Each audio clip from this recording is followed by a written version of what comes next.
সবাই পড়ুন। আউযু বিল্লাহি মিনাশ শাইতানির রাজীম। বিসমিল্লাহির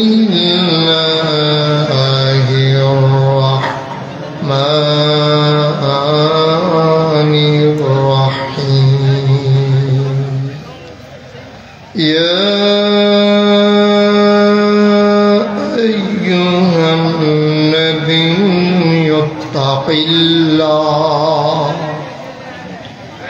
ولا تطع الكافرين والمنافقين إن الله كان عليما حكيما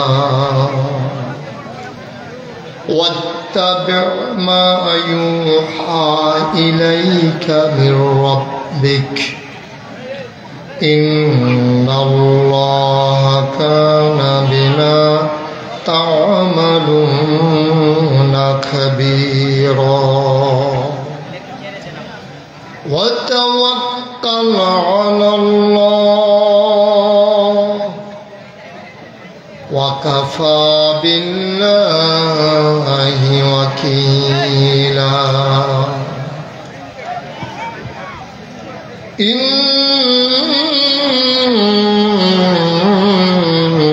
الله وملائكته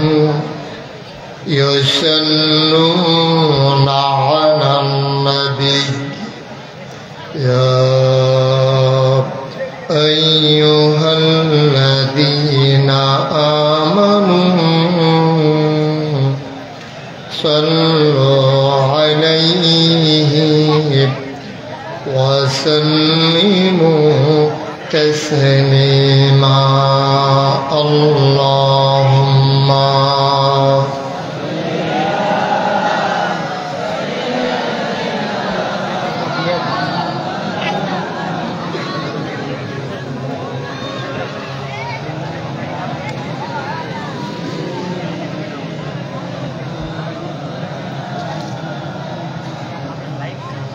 জীবন যদি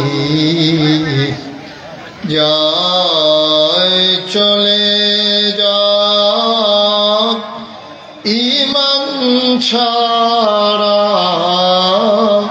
যাবে না। জীবন যদি যায় চলে যাক ইসলাম ছাড়া যাবে না।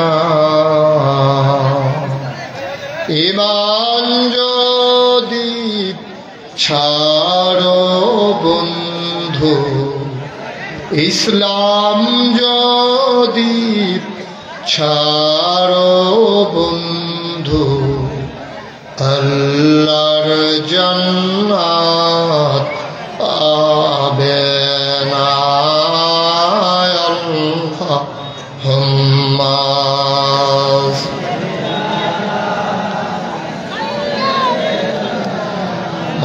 মাওলানা মুহাম্মদ ওয়া আলা আলি সাইয়্যিদিনা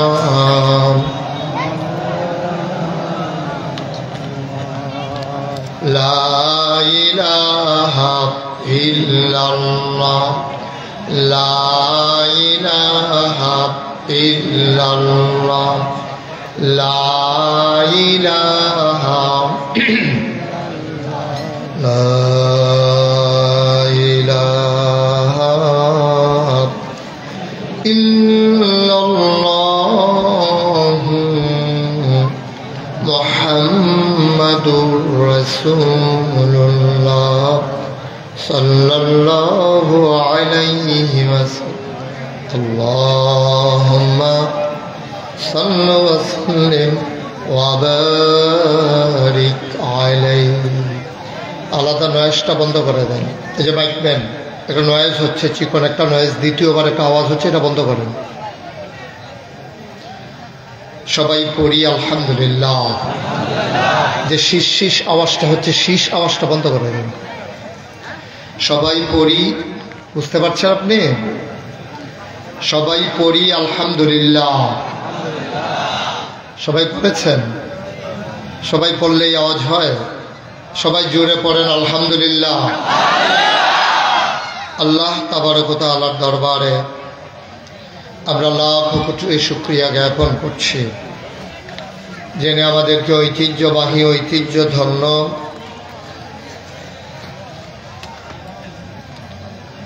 কালুপুর মধ্যপাড়া গোরস্থানের উন্নতি কল্পের তাফসীরুল কোরআন মাহফিলে আজ 4 নভেম্বর, রোজ মঙ্গলবার, বরকতময় দিন শেষে অন্ধকারের চাদর যখন পৃথিবী ঢেকে দিয়েছে, জানান দিয়েছে রাত হয়ে গেছে, কর্মমুখর কর্মব্যস্ত আনন্দ ঘন একটি দিন অতিবাহিত করার পরে স্বাভাবিকভাবে ক্লান্ত, পরিশ্রান্ত, অবসন্ন এ পিঠ যখন বিছানা চায়, দু চোখ যখন ঘুম চায়, এ দেহ যখন আরাম চায়, সব আরামকে হারাম করে দিয়ে সুজলা সুফলা সোনার বাংলাদেশের এ অজপাড়াগায়ে নিবৃত পল্লীতে,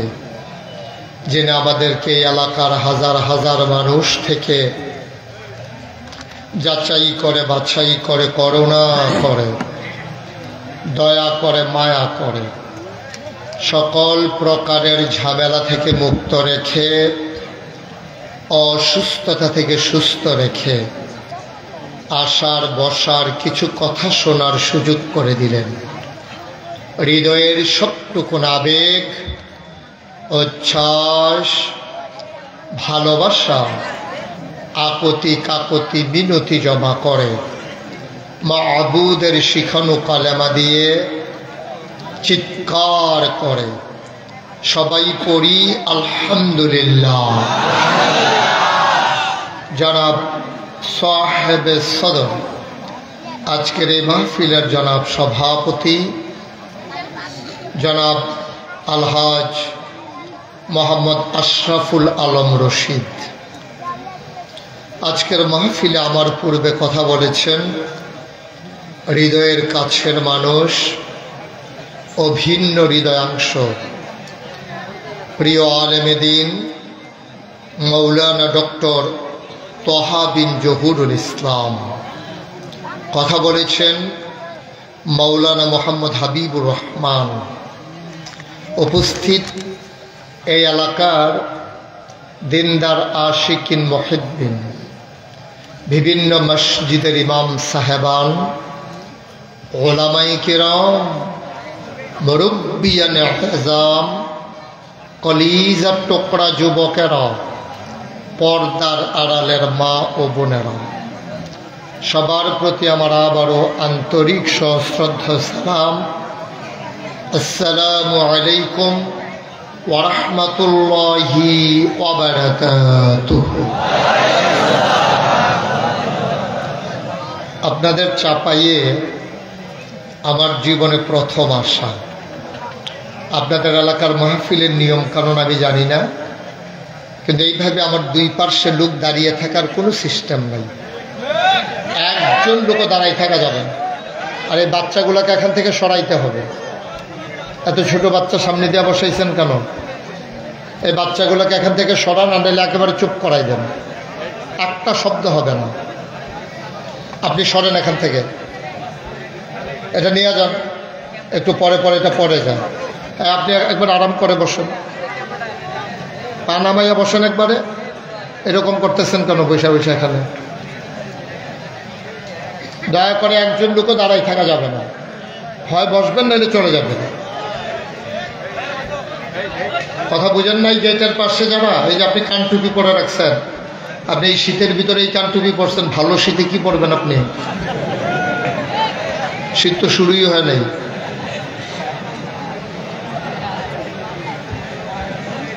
এই লোকটা বুঝে নাই আমার কথা, আপনি বুঝেন নাই, বসতে বলছি, বসতে হবে তো, নাইলে অন্য চেয়ার নিয়ে বসেন, অথবা এদিকে চলে আসেন, এদিকে আসেন। আপনারা এখান থেকে সরেন, শুধু মাইকম্যান একজন, তুমি মাইক আর ধরবা না, এখন মাইক ভালো আছে, এটাকে বারবার ঘোরাবা না। যারা দাঁড়িয়ে আছেন ওই পার্শ্বে, আমার ডান পার্শ্বে সবাইকে বসে যেতে হবে। বন্ধুগণ, যেহেতু আমি নতুন, আমাকে একটু সহযোগিতা করা লাগবে। আমি যখন যেটা বলতে বলি একটু আওয়াজ করে বল। ওই যে উনি উঠতেছেন কেন? উনি নতুন না?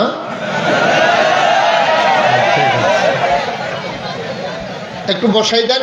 ভলান্টিয়ার যারা আছেন সবাইকে বসিয়ে দেন। লোকজন তো জায়গা হচ্ছে না পেছনে, পেছনে যারা আছেন, সামনে যারা আছেন, যাদের ফাঁকা জায়গা আছে একটু আগাইয়া বসতে। বাচ্চারা, ছেলেরা, এগুলো বন্ধ করে পকেটে ঢুকাও।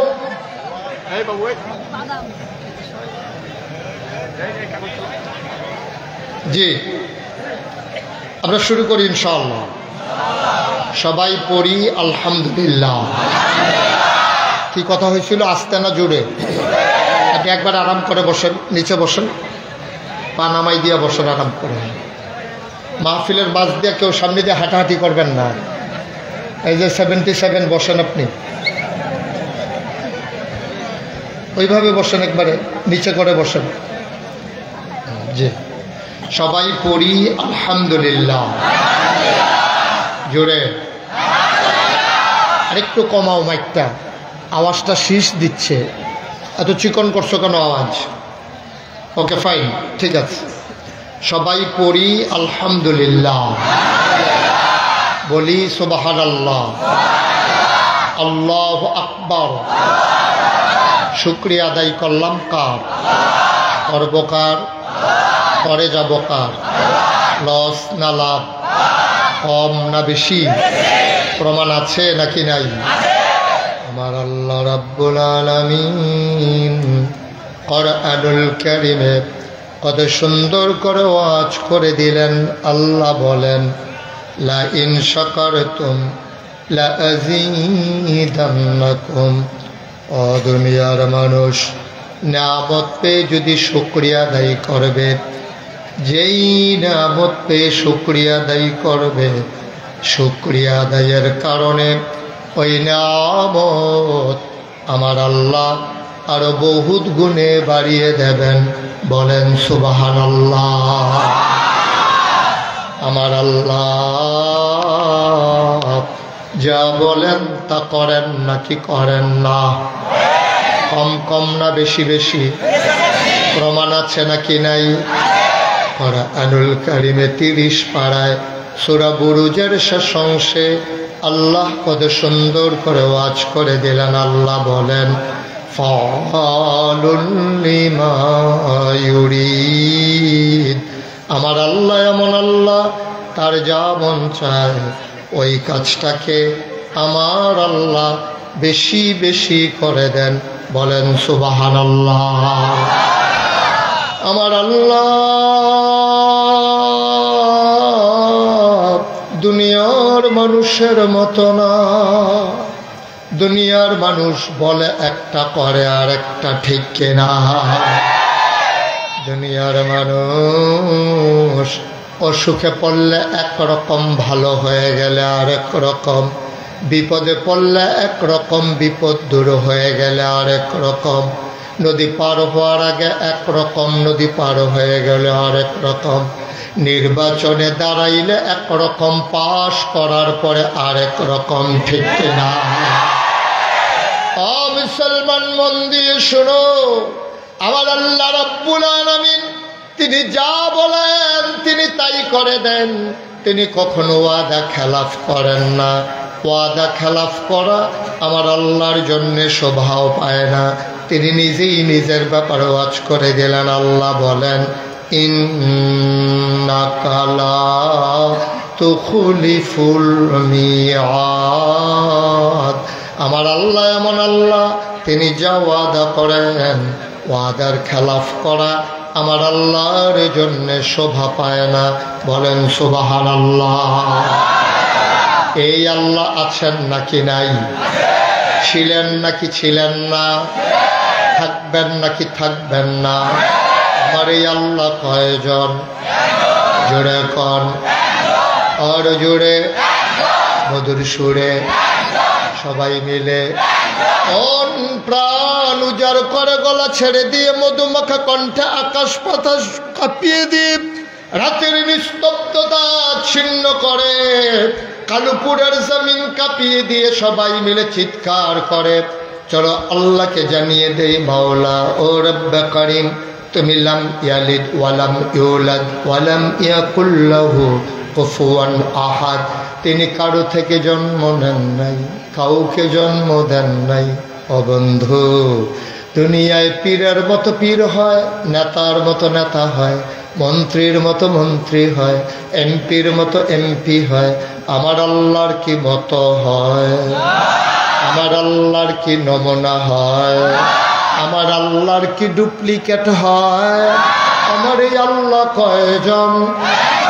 জোরে কন, আর জোরে, মধুর সুরে সবাই মিলে মন প্রাণ উজাড় করে গলা ছেড়ে দিয়ে চলো সবাই মিলে জানিয়ে দেই লা ইলাহা লা ইলাহা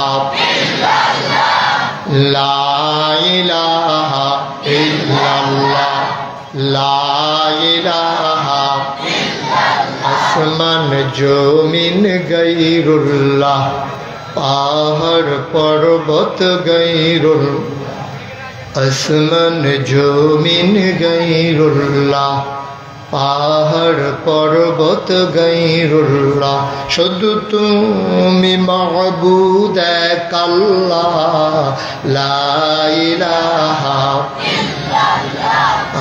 লা ইলাহা লা ইলাহা লা মাবুদা ইল্লাল্লাহ লা মাশুকা ইল্লাল্লাহ লা মাওজুদা ইল্লাল্লাহ লা মাকসুদা ইল্লাল্লাহ লা ইলাহা লা ইলাহা লা ইলাহা ইল্লাল্লাহ মুহাম্মাদুর রাসূলুল্লাহ সাল্লাল্লাহু আলাইহি ওয়াসাল্লাম। সবাই পড়েন আলহামদুলিল্লাহ। বন্ধুরা আমার, ভাইরা আমার, আমার আল্লাহ রাব্বুল আলামিন এই দুনিয়ার ভেতরে আপনাকে আমাকে মানুষ করে বানানোর পরে এমনে এমনে ছেড়ে দেন নাই। কোন পথে গেলে জান্নাত, কোন পথে গেলে জাহান্নাম, কোন পথে গেলে লাভ আর কোন পথে গেলে লোকসান, কোন পথে ভালো, কোন পথে মন্দ, কোন পথে কল্যাণ, কোন পথে অকল্যাণ, কোন পথে শিরক বেদাত, কোন পথে তাওহীদ রিসালাত আর কোন পথে ইসলাম জানানোর জন্য আমার আল্লাহ যুগে যুগে মানুষদের মাঝ থেকে যাচাই করে, করুণা করে, মায়া করে একদল উত্তম চরিত্রের মানুষ যাদের জীবনে গুনাহ নাই, গুনাহ হওয়ার সম্ভাবনাও নাই, এমন একদল মানুষকে আমার আল্লাহ আমাদের জন্য নবী এবং রাসূল করে পাঠাইছেন। বলেন সুবহানাল্লাহ। বন্ধুরা আমার, ভাইরা আমার, এই দুনিয়াতে আমরা মানুষ ছিলাম না, এই দুনিয়াতে ছিল জিন আর ফেরেশতা। জিনারা মারামারি কাটাকাটি করলো, ঝগড়া বিবাদ করলো, আল্লাহ বড় রাগ করলেন, ফেরেশতা পাঠাইয়া জিনদেরকে পিটাইয়া আল্লাহর জমিন আল্লাহ খালি করে দিলেন। আল্লাহর জমিন আল্লাহ খালি রাখবেন না, তিনি ইমার্জেন্সি অ্যাসেম্বলি কল করলেন, সংসদের জরুরি অধিবেশন। সেখানে স্পিকার হলেন স্বয়ং আল্লাহ, মেম্বার অফ পার্লামেন্ট, এমপি হলো সমস্ত ফেরেশতারা। বলেন সুবহানাল্লাহ। আমার আল্লাহ সবাইকে ডাকলেন, ফেরেশতারা একসাথে হয়ে গেলেন।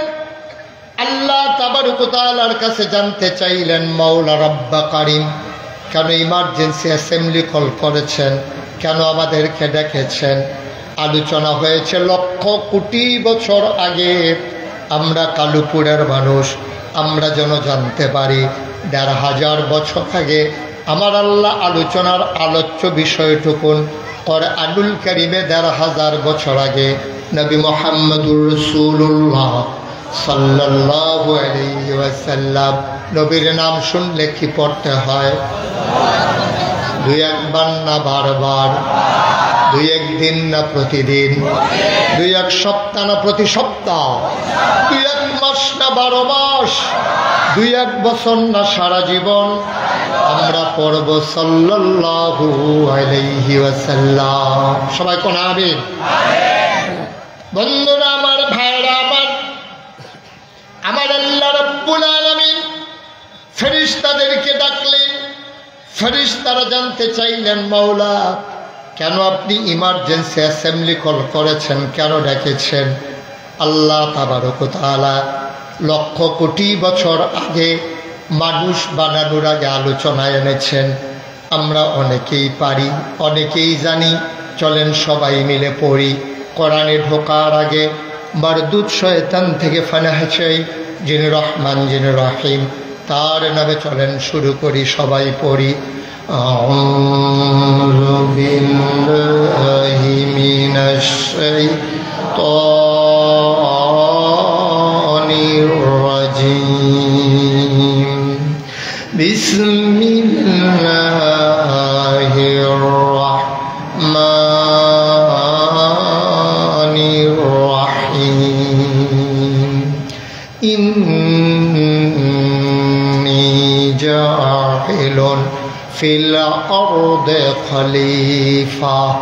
আল্লাহ ডেকে বললেন, ও ফেরেশতারা, আমি একটা কওম, আমি একটা সম্প্রদায়, আমি একদল মানুষ বানাতে চাই যাদের পরিচয় হলো তারা আমার খলিফা। সুবহানাল্লাহ। ফেরেশতারা বললেন, বানানোর দরকার নাই, মানুষ কেন বানাবেন? আমরা যারা ফেরেশতা আছি আমরাই আপনাকে ডাকার জন্য যথেষ্ট। আল্লাহ তাবারক ওয়া তাআলা তাদের যুক্তি মানলেন না। ফেরেশতারা বলল, মানুষ মারামারি করবে, কাটাকাটি করবে, ঝগড়া বিবাদ করবে। আল্লাহ তাদের যুক্তি মানলেন না।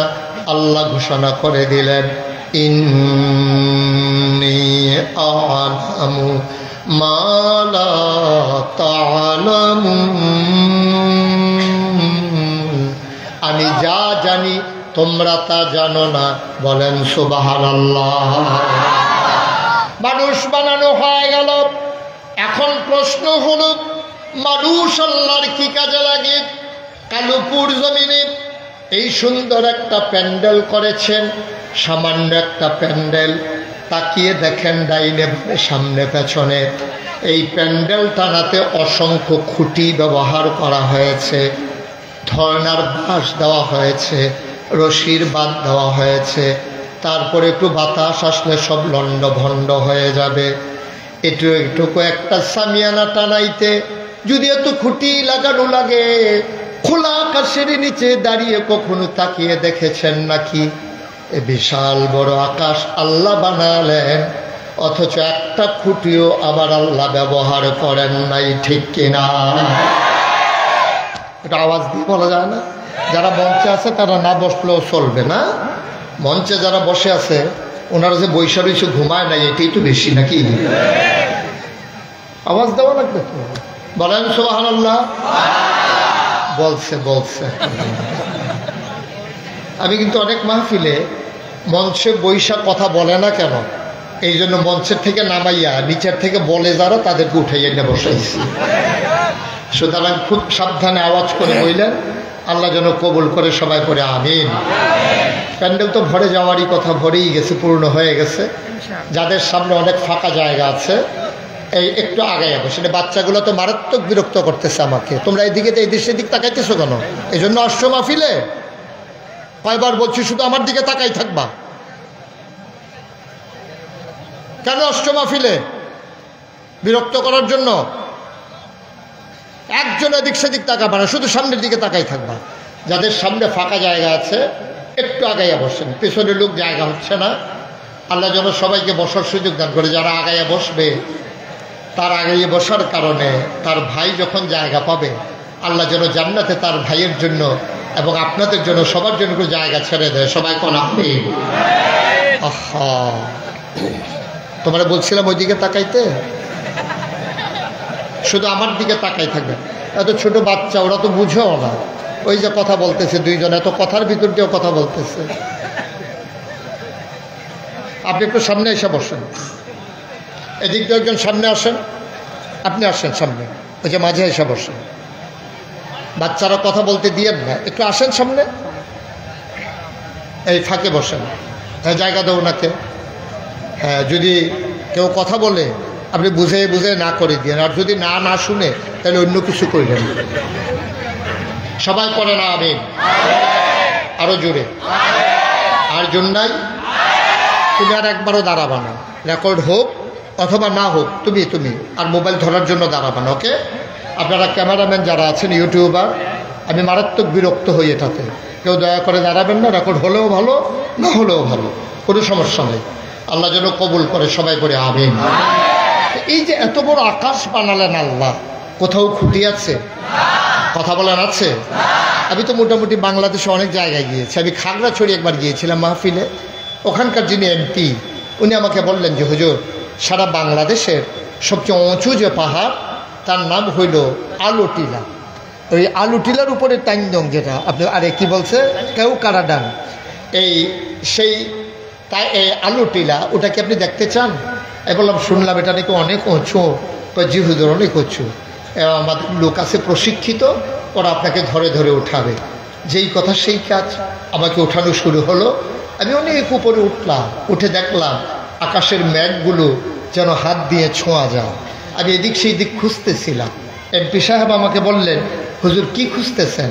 আমি বললাম আমি দেখতেছি আকাশ টানানোর জন্য কোনো খুঁটি টুটি আছে নাকি, একটু তালাশ করতেছি। ওরা বলছে যে হুজুর আমরা আগে দেখছি, এখানে কোনো খুঁটি টুটি নাই। অচাপাইয়ের মুসলমান, সামান্য একটা প্যান্ডেলটা নিয়েছ, কতগুলো খুঁটি তোমরা ব্যবহার করেছ, ধর্নার বাঁশ দিয়েছ, রশির বাদ দিয়েছ, এত বড় আকাশ টানালেন মাওলা, অথচ একটাও খুঁটি নাই কোথাও। এবার যদি জানতে চাও, শুধু কি আকাশ না, আকাশ বানালেন খুঁটি ছাড়া, জমিন বানালেন সমতল করে, পাহাড় বানালেন পেরেকের মাথা করে, পৃথিবী যেন নড়ে চড়ে না ওঠে। তুমি যদি বলো পেরেক কই, আমি বলবো মাটির নিচে।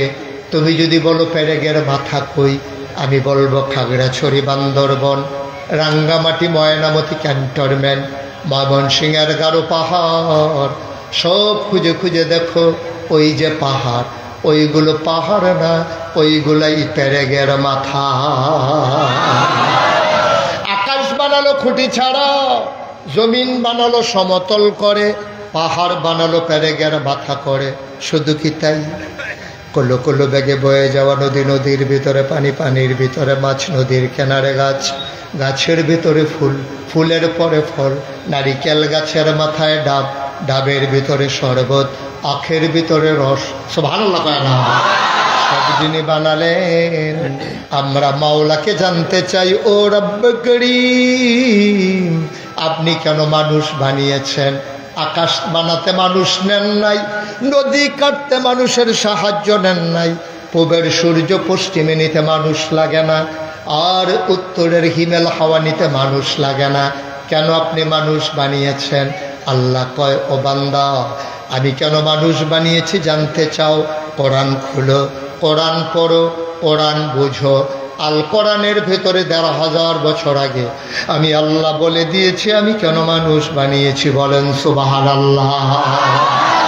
আমি কোরআন খুলে দেখি ৩০ পারা কোরআন, ১১৪টা সূরা, সবচেয়ে বড় সূরার নাম সূরা বাকারা, ২৮৬টা আয়াত, ৪০টা রুকু।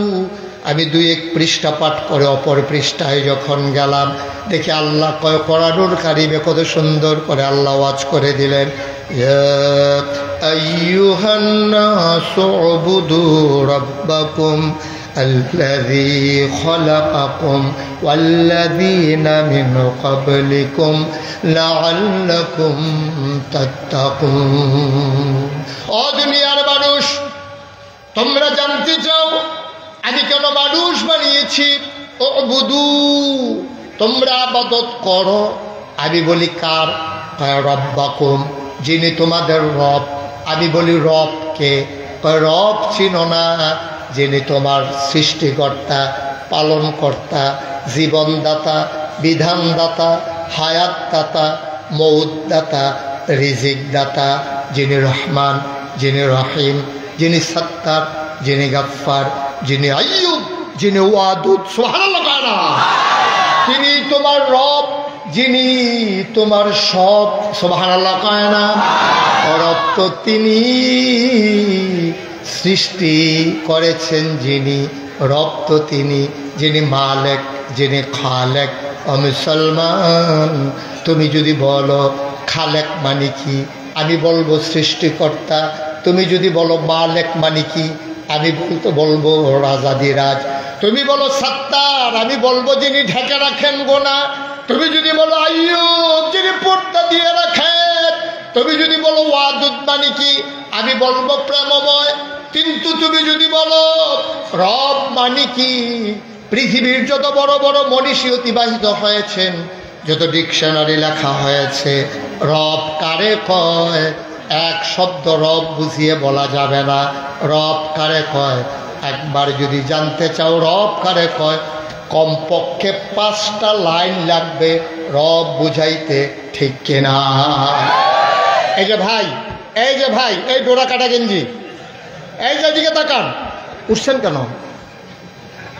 উনি বুঝেই নাই কোন হুজুরের ওয়াজ শুনতে আসছে, উনি এটা আন্দাজি করতে পারেন। এখানে এটা কি উঠার মাহফিল নাকি? একটা লোক উঠবেন না দয়া করে।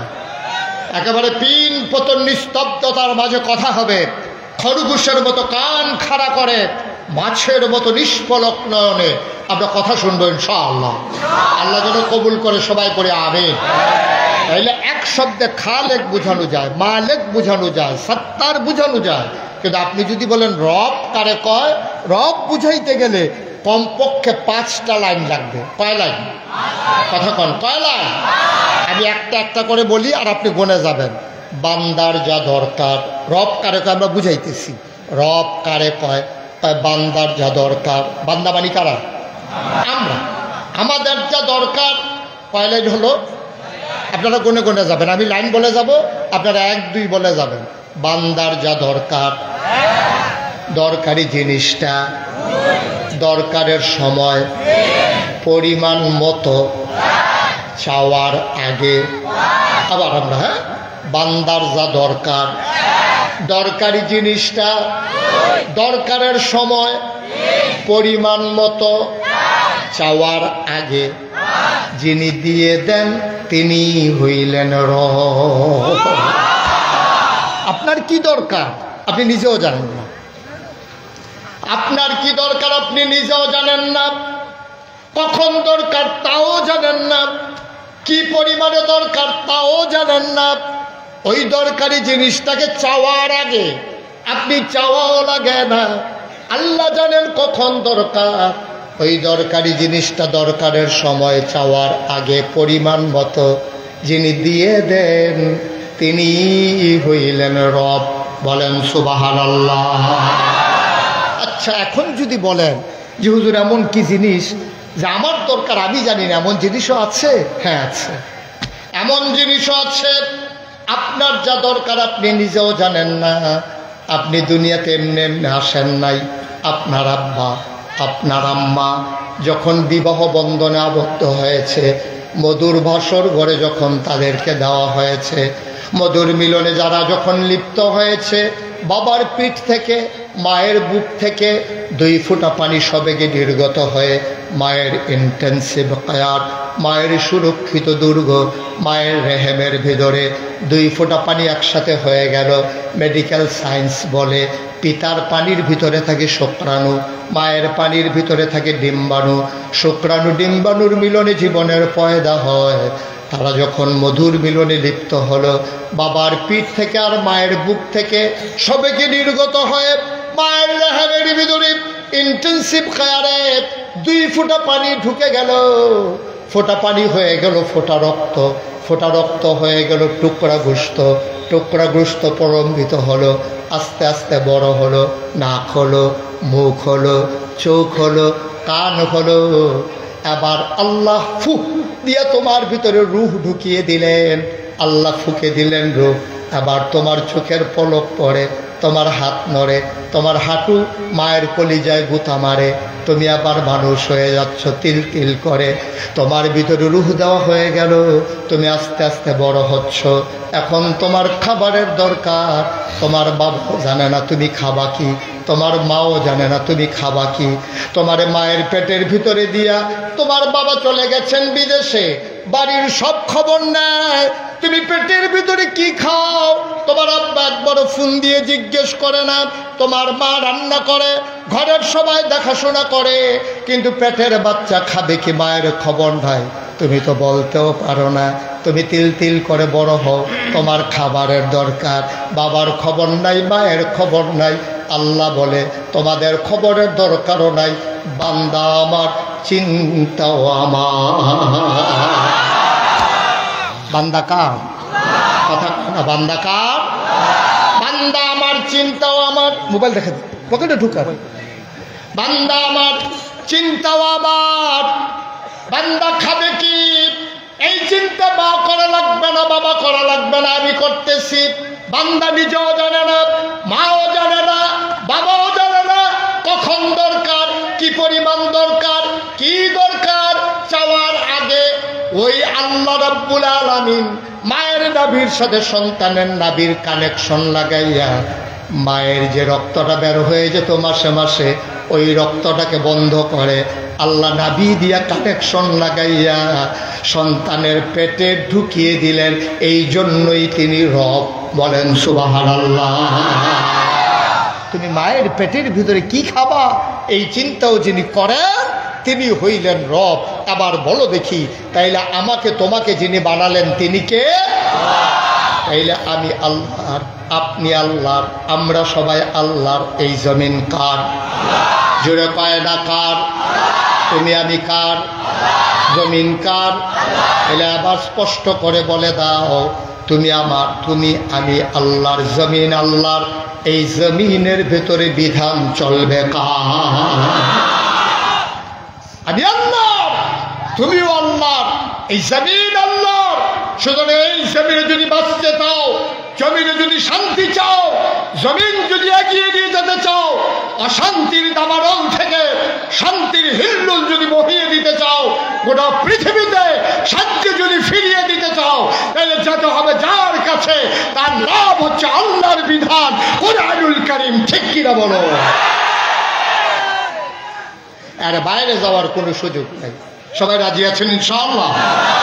বন্ধুরা আমার, ভাইরা আমার, এ আল্লাহ ডাক দিয়া কয়, বান্দা, ও বান্দা, তুমি জানতে চেয়েছিলে তোমারে কেন বানিয়েছি। ও উবুদু রাব্বাকুম, তুমি ইবাদত করবে তোমার রব, আল্লাযী খালাকাকুম, যিনি তোমাদেরকে সৃষ্টি করেছেন, ওয়াল্লাযীনা মিন ক্বাবলিকুম, শুধু তোমারে না, তোমার যারা পূর্বপুরুষ, তোমার আব্বা, তোমার আম্মা, তোমার দাদা, তোমার দাদি, তোমার নানা, তোমার নানি, তোমার 14 গোষ্ঠী, তোমার জাতির পিতা ইব্রাহিম। জাতির পিতা কে?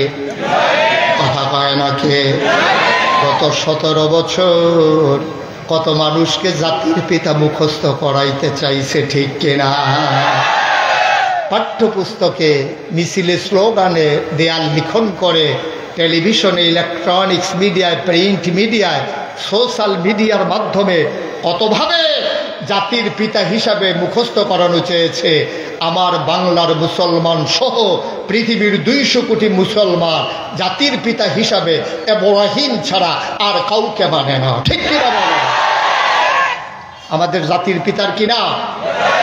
আমাদের জাতির পিতা ইব্রাহিম, আমাদের আদি পিতা আদম, আদি মাতা হাওয়া, আমাদের নবী মুহাম্মদুর রাসূলুল্লাহ সাল্লাল্লাহু আলাইহি ওয়াসাল্লাম সবাইকে যিনি বানিয়েছেন, উবুদু রাব্বাকুম, ইবাদত হবে শুধুমাত্র কেবলমাত্র একমাত্র আমার আল্লাহ রাব্বুল আলামিনের, ঠিক কিনা?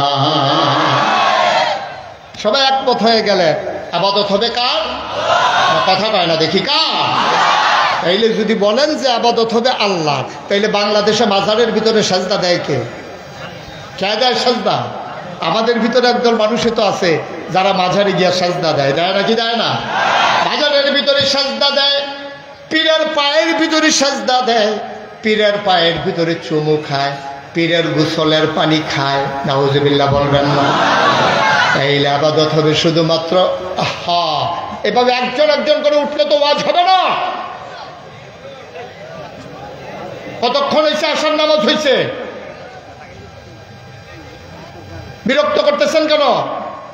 এই যে উনি এখান থেকে ওইখানে গিয়ে বসছে, তাহলে ইবাদত হইল কি? উনি বাড়িতেও পুরা রাত্রে এক রুমে ঘুমায় না, এই রুমে কতক্ষণ ওই রুমে কত বড় বুদ্ধিমান মানুষ। এমনি তো আমাদের বুদ্ধি বেশি, যেটা তো আমাদের সবার জানাই আছে, কারণ আমাদের বুদ্ধির জন্য নবীজি দোয়া করে গেছেন, ঠিক কিনা কম? উম্মতে মুহাম্মদের বুদ্ধি কি কম না বেশি? কথা কয় না, কম না বেশি? উম্মতে মুহাম্মদের বুদ্ধি অনেক বেশি। একটার পর একটা বিশৃঙ্খলা। তুমি এমন করলে পেছনের লোক দেখতে পারে? কোনো বিরক্ত করা যাবে না। অনেক দূর সফর করে এসেছি, আমি এত দূরে আসতে চাই না। আমি শুধু কুমিল্লাতে ওয়াজ করলে আরও যদি 50 বছর হায়াত পাই, আর আল্লাহ যদি আমার বাঁচাই রাখে, এরপরে যদি কুমিল্লাতেই ওয়াজ করি, আমার আর বাইরে যাওয়া লাগবে না ইনশাআল্লাহ। তারপরেও আমি ছুটে এসেছি। আমাদের তহা ভাই আমাকে বড় বেশি মহব্বত করেছেন। আপনাদের সুহেল না, কে গেছিল আমাকে আনতে? সুহেল। এমন করে ধরছে, আমি আর না করতে পারি নাই, এই জন্য দূরে আসা। এত দূরে আসা লাগে না, তারপরেও যেহেতু এসেছি আমাকে একটু সুযোগ করে দিতে হবে। আল্লাহ যেন কবুল করে। সবাই কোন আমিন? জুড়ে, আরো জুড়ে। আমরা কি বোকা না বুদ্ধিমান? বুদ্ধিমান। আমাদের বোকা আর কেউ নাই। ওই যে স্বাধীনতার সময় 71 সালে সব বোকা মারা গেছে, এখন সব বুদ্ধিমান হয়ে গেছি আমরা। আমাদের এত বুদ্ধি, কথা একটা মনে পড়ছে, এটা বললে ফেলবো নাকি? বললেই ফেলাই না। ইউটিউবে আমার ওয়াজ শুনেন কে কে, দেখি একটু হাত উঠান তো। ও বাবা, আমার কথা কি ওইখানে বুঝেন আপনারা? আচ্ছা ঠিক আছে, কিছু কিছু অনুবাদ করে দেওয়া লাগে না? সবাই পড়ে না আমিন? তো যে কথাটা বলছিলাম, আমরা সাংঘাতিক বুদ্ধিমান।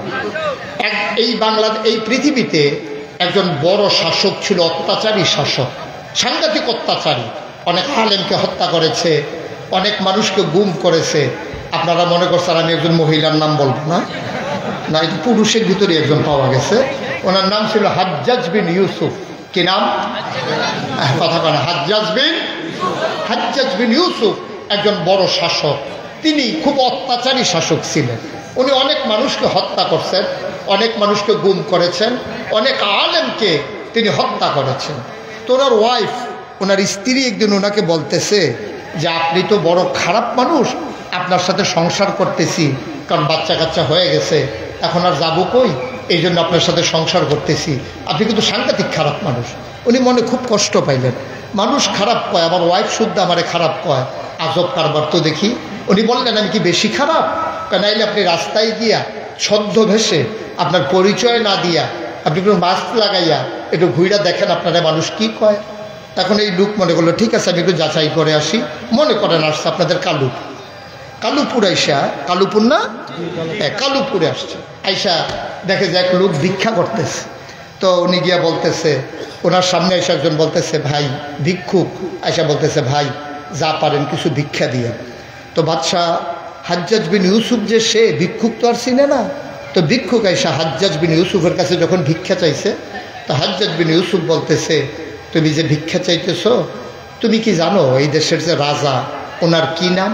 কয় নামটাই মুখে নিয়েন না। সাংঘাতিক খারাপ মানুষ, এই লোকের নামও আমরা মুখে নেই না। কয় সে কি খুব খারাপ? কয় খারাপ মানে কি? এই লোক তো এমন জঘন্য খারাপ, বুঝেন না আমরা নাম ওনার মুখে নেই না। এখন হাজ্জাজ বিন ইউসুফ বুঝে ফেলছে, দেখছো আমার তো খুব ঘৃণা করে।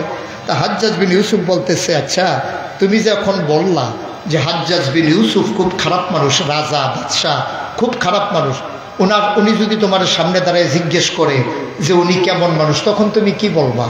তো ভিক্ষুক খুব চালাক ছিল, ও বুঝে ফেলছে এইটাই হাজ্জাজ বিন ইউসুফ। ও যে হয়তো জিজ্ঞেস করছে, সামনে দাঁড়ায় জিজ্ঞেস করলে কি করবা, বুঝে গেল এইটাই সেই লোক। এখন তো উনি ভয় পেয়ে গেছে, উনি বলছে যে এইভাবে মানুষ হত্যা করে, আর ওনার সামনে দাঁড়াই আমি বলছি যে উনি খুব খারাপ মানুষ, আমাকে তো ছাড়বে না, এখন কি করব। এখন ভিক্ষুক চুপ মেরে চিন্তা করতেছে কি বলা যায়। এখন ভিক্ষুক বলতেছে, ভাই যদি হাজ্জাজ বিন ইউসুফ আমাকে জিজ্ঞেস করে মানুষটা কেমন, আমি বলবো সপ্তাহে আমার মাথা 2 দিন খারাপ থাকে, আজকে হইল প্রথম দিন যাইতে মাথা সবসময় একরকম কাজ করে না, আজকে খুব খারাপ যাইতে আছে, তো এই জন্য কখন কি বইলা ফেলাই ঠিক নেই। হাজ্জাজ বিন ইউসুফ কয় বাইচা গেলা বুদ্ধির কারণে, নাইলে 2 টুকরা করে ফেলতাম এক করতে। তাহলে আমরা কি বোকা না বুদ্ধিমান? আমরা বড় বুদ্ধিমান মানুষ। মুসলমান, আমরা বুঝে গেলাম ইবাদত হবে শুধুমাত্র আল্লাহর, এই ব্যাপারে আমরা একমত হয়ে গেলাম। মুসলমান মন দিয়ে শুনো রে ভাই, এই আল্লাহ রাব্বুল আলামিন আপনাকে আমাকে এমনে এমনে ছেড়ে দেন নাই, এই ইবাদত যেন সঠিকভাবে করতে পারেন। এজন্য আল্লাহ তাবারক ওয়া তাআলা যুগে যুগে নবী এবং রাসূল পাঠাইছেন। এই নবীদের মাঝে যিনি সবার সেরা, যিনি সবার শেষ, তিনি আপনার আমার নবী, নবী মুহাম্মদুর রাসূলুল্লাহ সাল্লাল্লাহু আলাইহি ওয়াসাল্লাম। আমরা আল্লাহর কাছে জানতে চাইলাম, মাওলা ও রব্বে কারীম, আমরা আমাদের নবীর ব্যাপারে কি ধারণা করব। ওলামায়ে কেরাম একমত হয়ে গেলেন, নবীর ব্যাপারে 3টা বড় বড় ধারণা আছে আমাদের। তিনি ইমামুল মুরসালিন, তিনি খাতামান নবিয়্যিন, তিনি রাহমাতুল লিল আলামিন। বলেন সুবহানাল্লাহ। আমরা জানতে চাইলাম, মাওলা ও রব্বে কারীম, এই নবীর ব্যাপারে আমরা কি ধারণা করব। আল্লাহ যেন ডাক দিয়া কয়, বান্দারে ও বান্দা, আমার ব্যাপারে তোমাদের কি ধারণা? আমরা বলে দিলাম, সপ্তাহের 7 দিনে, মাসের 30 দিনে, বছরের 12 মাস, সারাটা জীবন আমরা 5 ওয়াক্ত নামাজে প্রথম প্রতি রাকাতে শুরুতেই তো আপনাকে জানিয়ে দিয়েছি আলহামদুলিল্লাহি রাব্বিল আলামিন। সমস্ত প্রশংসা কেবলমাত্র শুধুমাত্র একমাত্র রব্বুল আলামিন, সমস্ত জগতের যিনি রব, তার জন্যে। ও মুসলমান, তাইলে আবার আল্লাহ কয়, শুনো শুনো শুনো, আমার ব্যাপারে তোমাদের ধারণা, আমি হইলাম সকল জায়গায় রব। আবার আমার নবীকে চিনে যাও, যত জায়গায় আমি রব। ওয়ামা আরসালনাকা ইল্লা রাহমাতাল লিল আলামিন। সবাই মজা করে পড়েন দেখি, ওয়ামা আরসালনাকা ইল্লা রাহমাতাল লিল আলামিন। যত জায়গায় আমার আল্লাহ রব, তত জায়গায় আমার নবী রহমত। আমার নবীকে রহমত। আল্লাহ কুরআনুল কারীমে সুন্দর করে আরো ওয়াজ করে দিলেন। আল্লাহ বলেন, فبما رحمة من الله فبما رحمة من الله لنت لهم ولو كنت فظا غليظ القلب لانفضوا من حولك فاعف عنهم واستغفر لهم وشاورهم في الأمر فإذا عزمت فتوكل على الله إن الله يحب المتوكلين. سبحان الله. আল্লাহ ডাক কয়, ফাবিমা রাহমাতিন মিনাল্লাহ। ও নবী, আল্লাহর পক্ষ থেকে সবচেয়ে বড় রহমত যেটা আপনাকে দেওয়া হয়েছে, লিংতালাহুম, আপনার মনটাকে সবার জন্য নরম করে বানানো হয়েছে। তাইলে আমার নবীর মনটা গরম না নরম? কথা কয় না, গরম না নরম? মুসলমান, আমার নবীর ব্যাপারে জানতে চাও, সাহাবিন, তাবিন, তাবিন, উম্মাহাতুল মুমিনিন, আইম্মে মুজতাহিদিন, আইম্মে শরীয়ত, আইম্মে তরিকত, সালফে সালিহিন, উলামায়ে মুতাকাদ্দিমিন মুতাআখিরিন, ইমাম সাহাবান, মুফাসসিরিন কেরাম, মুফতিয়ানে নিজাম সবাই মিলে একমত হয়ে গেল। শোনো শোনো শোনো, 1,24,000 বলো আর 2,24,000 বলো, এক একজন নবীর আল্লাহ একটা নিয়ামত দিয়েছেন। আদম সফিউল্লাহ, নূহ আদমে সানি, ইব্রাহিম খলিলুল্লাহ, ইসমাইল জাবিউল্লাহ, মূসা কালিমুল্লাহ, ঈসা রূহুল্লাহ, সুলাইমান নবীর দিল রাজত্ব, ইউসুফ নবীর দিল সুন্দর কণ্ঠ, দাউদ ইউসুফ নবীর দিল সুন্দর চেহারা, দাউদ নবীর দিল সুন্দর কণ্ঠ। আমরা জানতে চাই আমাদের নবী সবার সেরা নবী, আমাদের নবী সবার শেষ নবী, আমাদের নবী হইল রহমতের নবী। আমার নবীকে আল্লাহ আপনি কি দিয়েছেন? আল্লাহ যেন ডেকে ডেকে কয়। সবাই মিলে একমত হয়ে গেল, সবাই মিলে মিশে রায় দিয়ে দিল।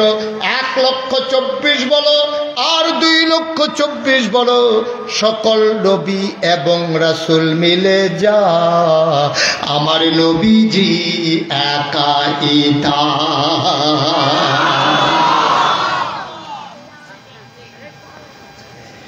এই নবী আমার 1,500 বছর আগে দ্বীনের দাওয়াত দিলেন। সুবহানাল্লাহ। তিনি যখন ডাক দিয়া বললেন, কুলু লা ইলাহা ইল্লাল্লাহ, তোমরা সবাই বলো লা ইলাহা ইল্লাল্লাহ তুফলিহুন, তোমরা সবাই মিলে যদি লা ইলাহা ইল্লাল্লাহ বলতে পারো তোমরা হয়ে যাবা সফল কাম। সুবহানাল্লাহ। এই দাওয়াত যখন নবী দিলেন, সর্বপ্রথম দাওয়াতটা যার কানে পৌঁছে গেল তিনি আমাদের আম্মাজান, নবীর প্রথম স্ত্রী আম্মাজান খাদিজা রাদিয়াল্লাহু তাআলা আনহা। বলেন সুবহানাল্লাহ। নবী হারা গুহায় ধ্যানমগ্ন। কেমন করে মানুষগুলোকে অন্ধকার থেকে আলোতে নিয়ে আসা যায়, গোমরাহি থেকে হেদায়েতে নিয়ে আসা যায়, কুফর থেকে কেমন করে ইসলামে নিয়ে আসা যায়। নবী সবাইকে যখন ভাবতেছিলেন হারা গুহায় ভাবনারত অবস্থায় 40 তার ছুঁই ছুঁই বয়স, 40 যখন পূর্ণ হলো, জিবরাইল আলাইহিস সালাম ওই হারা গুহায় এসে ডাকলেন নবীকে, ও মুহাম্মদ সাল্লাল্লাহু, সবাই পড়তে হবে তো, মুহাম্মদ। জিবরাইল এসে কয়, মুহাম্মদ আপনি আজকে থেকে মুহাম্মদ ইবনে আব্দুল্লাহ না। নবীর আব্বার নাম হইল আব্দুল্লাহ। মক্কার মানুষগুলোর পরিচয় হয় নিজের সাথে বাবার নাম মিলাইয়া। আপনার নাম মুহাম্মদ ইবনে আব্দুল্লাহ না, আজকে থেকে আপনার আসল পরিচয় মুহাম্মাদুর রাসূলুল্লাহ সাল্লাল্লাহু আলাইহি ওয়াসাল্লাম। সুবহানাল্লাহ বলবেন না? আবার নবী আসলেন হেরা গুহা থেকে আম্মাজান খাদিজার ঘরে। আম্মাজান খাদিজা দেখলেন নবীর চেহারাটা লাল, চোখ তার বড় বড়, কপালে মুক্তার দানার মতো ঘাম জমে গেছে। আম্মাজান খাদিজা বললেন, ও স্বামী আমার, আপনাকে কেউ কিছু বলেছে? আপনাকে গালি দিয়েছে? কেউ কি মারতে ধরেছে, অপমান করেছে? নবী বললেন, না, আমাকে কেউ অপমান করে নাই, মারতে ধরে নাই, কেউ কিচ্ছু বলে নাই। আল্লাহর ফেরেশতা একজন নাম, তার নাম নাকি জিবরাইল, উনি এসে কয় আমি নাকি আল্লাহর নবী। সুবহানাল্লাহ বলবেন না? আমি নাকি আল্লাহর নবী।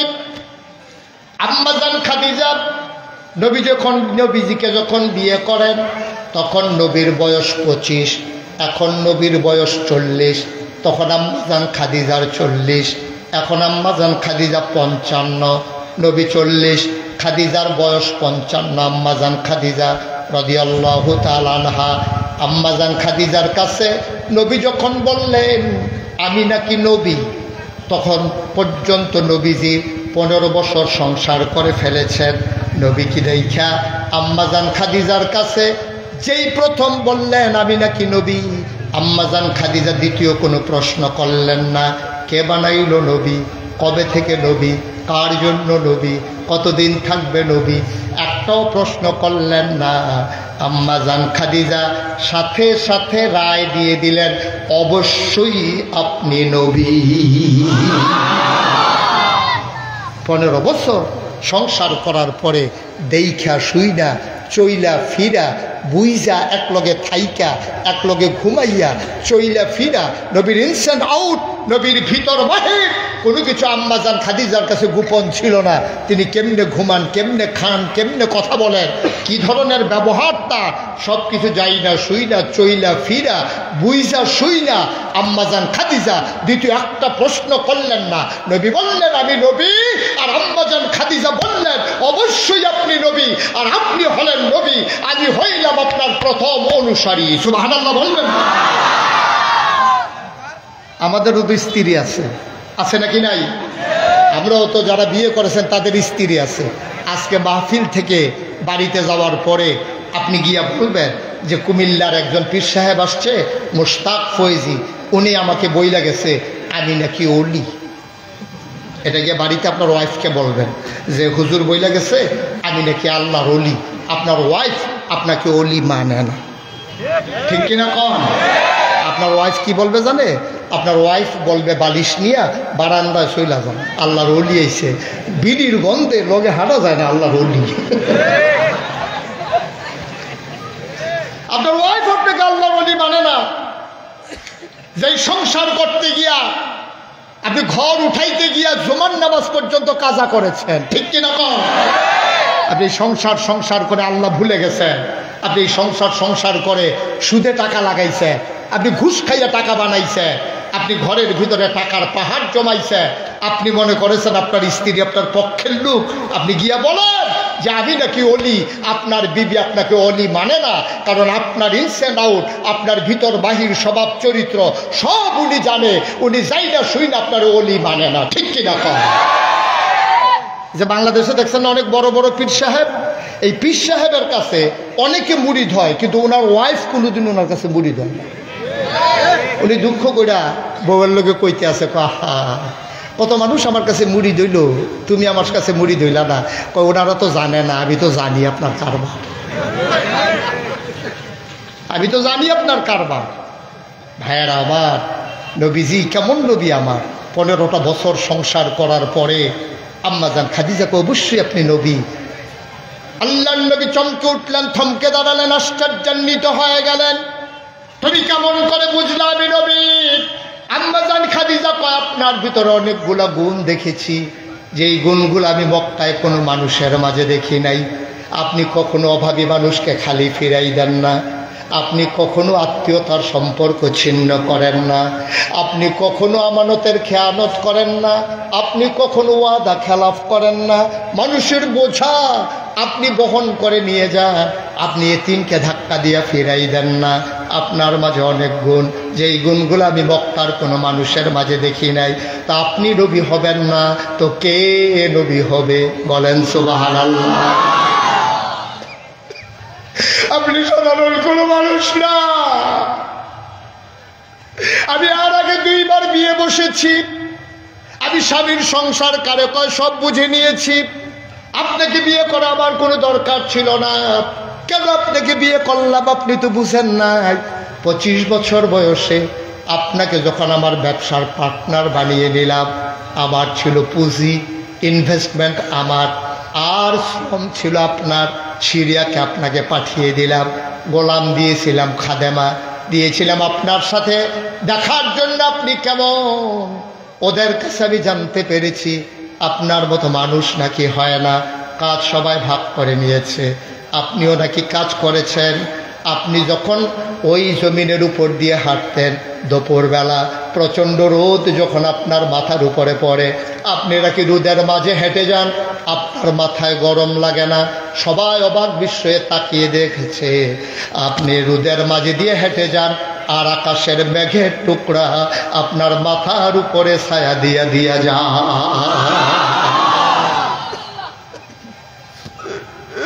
আপনি নবী হবেন না কে হবে?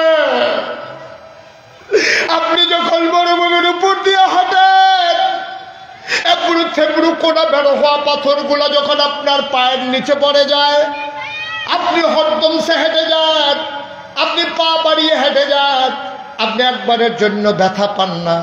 সাহাবারা পেছন থেকে অপেক্ষা করে কেন মানুষটা ব্যথা পায় না। দৌড়ে দৌড়ে মানুষগুলো পেছনে পেছনে দৌড়ায়। দৌড়ে গিয়ে আপনার কদমের নিচে পড়া পাথরটাকে হাতে নিয়ে দেখে যে এই পাথরটা পায়ের নিচে পড়লে আপনি ব্যথা পাওয়ার কথা, ওই পাথরটা আপনার কদমের ইজ্জতে শক্ত পাথর তুলার মতো নরম হয়ে গেছে। আপনি তো সেই মানুষ, আপনি তো সেই মানুষ। তা আপনি নবী হবেন না তো হবে কে? এই মানুষটা যখন নবুয়ত ঘোষণা করলো, মক্কার সবাই কি পক্ষে চলে গেছে? কথা কোন পক্ষে চলে গেছে? আপনি এখন বাংলাদেশে সবাই পক্ষে থাকবে এটা আশা করেন কেমনে? কেমনে আশা করেন এটা? আপনি দিনের পথে চললেই সবাই দিনের পক্ষে হয়ে যাবে, আপনি আশা করেন কেমনে?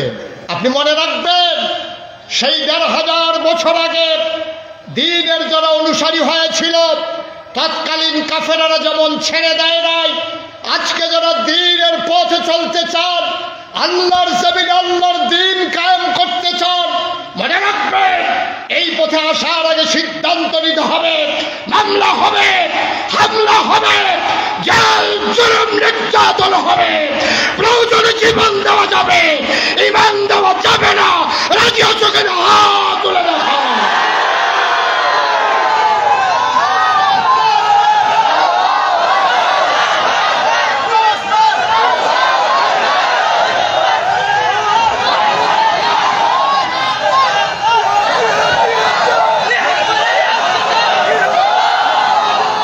সবাই বলেন আমিন, জোরে বলেন আমিন। সেই জামানায় আবু বকর, উমর, উসমান যেমন ছিল, আবার যেমন ছিল আবু জেহেল, আবু লাহাব, উতবা, সাইবা। আজকে আবু বকর, উমর, উসমান নাই, আমরা তার অনুসারীরা আছি। ঠিক কিনা বলো? আমরা যেমন তার অনুসারীরা আছি, আবার আবু জেহেল, আবু লাহাব, উতবা, সাইবা তাদের অনুসারীরাও আছে। ঠিক কিনা কয়? তাদের বংশধরই বাংলাদেশে আছে। সুতরাং একচেটিয়া আপনি বিজয় পেয়ে যাবেন আশা করার কোনো দরকার নাই, লড়াই করেই বাঁচতে হবে। ঠিক কিনা বলেন? সুতরাং এই সিদ্ধান্ত নিয়ে আমাদেরকে নবীকে ছেড়ে দেন নাই। সোনার মানুষটা নবী 40 বছর বয়স পর্যন্ত মক্কার মানুষগুলো রায় দিয়ে দিল, আপনার মতো মানুষ হয় না, আপনি আল আমিন, আপনি সাদেক। ওই মানুষগুলা কালুপুরের তারা বলে নাই, এখনকার মানুষও বলে নাই। ১৫০০ বছর আগে মক্কার মানুষেরা নবীর নবুয়ত পাওয়ার আগে সবাই মিলে সাক্ষী দিয়েছে আপনি আল আমিন। ঠিক কিনা? ওরাই বলেছে আপনি সাদেক। আবু জেহেল নবীর কাছে বালসামানা আমানত রাখতেন। কাফেরেরা বলতো ওনাকে নবী মানেন না, আমানত রাখেন কেন ওনার কাছে? আবু জেহেল বুঝকি হেসে বলতো, ৭-৮ ছিঁড়ে আমার দ্বন্দ্ব হচ্ছে ওই দিনদারি নিয়া, আল্লাহ আর ওই দেবদেবী নিয়া। কিন্তু যতই খারাপ আমরা বলি, মানুষটা খুব আমানতদার। আবু জেহেলের মতো মানুষ রায় দিতে বাধ্য হয়েছে মানুষটা আমানতদার। আজকেও আমরা যারা দ্বীনের অনুসারী, আমরা যারা দ্বীন প্রচার প্রসারে কাজ করে যাচ্ছি, আমাদের আমানতদারি পরীক্ষায় উত্তীর্ণ হতে হবে। আমাদের কথাবার্তা, আচার আচরণ, আমাদেরকে মানুষ টিটকারি মারবে, মস্কারা করবে রাজনৈতিক কারণে, কিন্তু আমাদের চরিত্রের ব্যাপারে কথা বলার মতো কারো যেন দুঃসাহস না থাকে, এমন চারিত্রিক এক উন্নতিতে আমরা আরোহণ করতে হবে। ঠিক কিনা বলেন? আমাদের লেনদেন হবে সুন্দর স্বচ্ছ, আমাদের চলাফেরা হবে সুন্দর স্বচ্ছ, আমাদের দোকানদারি হবে একেবারে ওজনে সঠিক দেওয়া। আমরা যখন দোকান বাকি খাবো, সময় মতো আবার টাকা ফেরত দিয়ে দেব। আত্মীয়তার সম্পর্ক ছিন্ন করব না, আমানতের খেয়ানত করব না, ওয়াদা খেলাফ করব না, গরিব কোনো মানুষ আসলে খালি ফিরাই দেব না। আল্লাহর নবী ১৫০০ বছর আগে নবীর দ্বীনের দাওয়াত যখন দেওয়া শুরু করলেন, অমুসলমান বারবার তারা নবীকে বাধাগ্রস্ত করলো, পাথর মারল, উটের নাড়ি বুড়ি চাপাই দিল, নবীকে গলার ভিতরে চাদর দিয়ে পেঁচিয়ে হত্যা করতে চাইল, নবীরে তারা রাখতে চাইল না, মেরেই ফেলবে। সিদ্ধান্ত হলো দারুন নাদওয়ায় তৎকালীন সংসদে আল্লাহ জানিয়ে দিলেন, জিবরাইল, ও জিবরাইল, আমার নবীকে জানিয়ে দাও মাঝরাতে আমার নবী ঘুমের মাঝে আছেন, গভীর ঘুমে মগ্ন। জিবরাইল আলাইহিস সালাম নবীর কাছে গিয়ে সালাম দিয়ে দিলেন, আসসালাতু ওয়াসসালামু আলাইকা ইয়া রাসূলুল্লাহ, আসসালাতু ওয়াসসালামু আলাইকা ইয়া হাবিবাল্লাহ, আসসালাতু ওয়াসসালামু আলাইকা ইয়া শাফিআল মুজনুবিন, আসসালাতু ওয়াসসালামু আলাইকা ইয়া রাহমাতাল লিল আলামিন। নবী বললেন ওয়ালাইকুম আসসালাম। কেন তুমি এত রাতে ডাকো? আল্লাহর ফায়সালা হয়েছে, কাফেররা মিটিং করেছে, আপনাকে ওরা মেরে ফেলবে। নবী গো, ও নবী, আপনি চলে যান মদিনায়, আর মক্কায় থাকা যাবে না, আল্লাহর ফায়সালা। নবী উঠলেন, আবু বকরকে ডাকলেন, লম্বা ঘটনা। তিনি চলে গেলেন মদিনায়। মদিনায় যখন চলে গেলেন, কাউকে বলে যান নাই, মুসলমান যারা তারাও জানে না। মক্কার একজন আশিকে রাসূল, নবীর বড় প্রেমিক, একটা ভালো মানুষ, সুন্দর মানুষ, ফ্যাশনেবল মানুষ, নাম ছিল আব্দুর রহমান ইবনে আউফ। সুবহানাল্লাহ কয় না? কি নাম? আব্দুর রহমান। এতটুকু মনে রাখেন, বাবার নাম মনে না রাখলেও চলবে। ওনার নাম ছিল আব্দুর রহমান ইবনে আউফ। আব্দুর রহমান জান্নাতের সুসংবাদ প্রাপ্ত একজন মানুষ। এই আব্দুর রহমান সকালবেলা উঠে নবীর ঘরের কাছে গেলেন, দাঁড়িয়ে সালাম দিলেন। ভেতর থেকে জবাব আসলো না। একটা লোক দৌড়ে বের হলেন, ডাক দেয়া কয়, কারে তালাশ করো? কয়, আমার নবী কই? কয়, গত রাত্রে নবী কই যেন চলে গেছে, বলে যায় নাই। আব্দুর রহমান সহ্য করতে পারলেন না। প্রতিদিন সকালে আমি নবীরে না দেখলে আমার ঘুম, আমার শান্তি হয় না। নবী নাই, গেল কই? আব্দুর রহমান বুঝে ফেলছে নবী বোধহয় আর মক্কায় নাই। তিনি সারাটা দিন অপেক্ষা করলেন। সন্ধ্যা যখন হয়ে গেল, সূর্য যখন হারিয়ে গেল পশ্চিম আকাশে, গরুগুলো চলে গেল গোয়াল ঘরে, পাখিরা নিরাপদ আশ্রয়ে, বেওয়ারিশ কুকুরগুলো নিরাপদ আশ্রয়ে, ছোট্ট শিশুরা মায়ের বুকে মুখ রেখে ঘুমায়, প্রিয়তম স্বামী প্রিয়তম স্ত্রীকে নিয়ে ঘুমায়, কেউ যাক না নাই। আব্দুর রহমান আস্তে করে ঘর থেকে বের হলেন, টাকার পোটলা নিলেন, কাপড় চোপড় নিলেন, সামান্য কিছু খাবার নিলেন। তিনি মনে করলেন যে এই মক্কায় নবী নাই, এই মক্কায় আমি আব্দুর রহমান থাকতে পারবো না, আমি বাঁচবো না, নবীরে না দেখলে আমি বাঁচবো না, আমি মক্কায় আর থাকবো না, আমি চলে যাব মদিনায়। তিনি পুটলা নিয়ে রওনা করলেন। মক্কার কাফেররা সীমান্ত চৌকি বসালো। বাংলাদেশে যেমন বর্ডার গার্ড, যেন সাপ্লাই হতে পারে মাল বিদেশে, ইন্ডিয়ার বর্ডার চেক দেওয়ার জন্যে, যেন মাল সামানা সাপ্লাই হতে না পারে, যেন সীমান্তে চোরাচালান চোরা কারবারি না করতে পারে, এজন্যে যেমন করে বর্ডার গার্ড পাহারা দেয়। মক্কার কাফেরেরা সীমান্ত চৌকি বসালেন, কোনো মুসলমান যেন মদিনায় যেতে না পারে। মুসলমান মন দিয়ে শুনো রে ভাই, এবার আব্দুর রহমান যখন মদিনার বর্ডার ক্রস করবেন, মক্কার সীমান্ত পার হয়ে তিনি যখন বের হয়ে যাবেন, ওই সীমান্ত চৌকি যুবকদের হাতে ধরা পড়ে গেলেন। তারে নিয়ে আসলো দারুন নাদওয়ায়। কাফেরেরা জিজ্ঞেস করে, আবু জেহেল, আবুল আহাব, উতবা, সাইবা, ওরা জিজ্ঞেস করে, ও আব্দুর রহমান, তুমি তো ভালো মানুষ, তুমি তো ভালো মানুষ, তুমি সুন্দর মানুষ, তুমি অত্যন্ত পরিচ্ছন্ন মানুষ, কোনোদিন কারো কোনো ক্ষতি করো নাই, কোনো ঝগড়া করো নাই, তুমি কোনো ঝামেলায় নাই, ভাই দেশ ছেড়ে তুমি কই যাও? আমি চলে যাব মদিনায়। কই মদিনায় কেন? কই যে এই মক্কায় নবী নাই, এই মক্কায় আমি থাকতে পারি না। এবার কাফেরেরা কয়, পাঞ্জাবি যে গায়ে দিস ওইটা কোন জায়গার কেনা? কয় মক্কার টাকায় কেনা। কয় খুলে দাও। লুঙ্গি কোন জায়গা? ওরা বুঝে ফেলছে, আব্দুর রহমান বুঝে ফেলছে, ওরা আবার লুঙ্গিটা সুন্দা খুলে ফেলবে। আব্দুর রহমান চোখের পানি ছেড়ে দিয়ে কয়, ভাই পটলার ভিতরে টাকা আছে, নিয়ে যাও, গায়ের পাঞ্জাবি খুলে দাও, ইজ্জতের উপরে আঘাত কইরো না, আমাকে তোমরা ছেড়ে দাও, আমার যা আছে সব তোমরা নিয়ে যাও। আব্দুর রহমান কাঁদতে কাঁদতে ঘরে চলে গেলেন। সারা রাত তিনি ঘুমাইতে পারলেন না। শেষ রাতে সবাই যখন গভীর ঘুমে আচ্ছন্ন, তিনি আস্তে করে উঠে পড়লেন। সীমান্তে যে যুবকেরা ওরাও ঘুমায়। আব্দুর রহমান দ্রুত বেগে ওই বর্ডার ক্রস করলেন, হাঁটতে শুরু করলেন। রাতের বেলা তিনি হাঁটেন, দিনের বেলা কোনো পাহাড়ের গুহায় লুকিয়ে থাকে।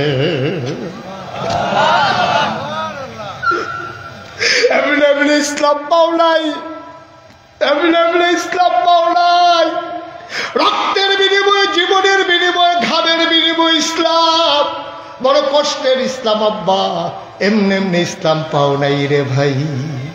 আব্দুর রহমান রাতের বেলা হাঁটে, দিনের বেলা পাহাড়ের গুহায় ঘুমায়।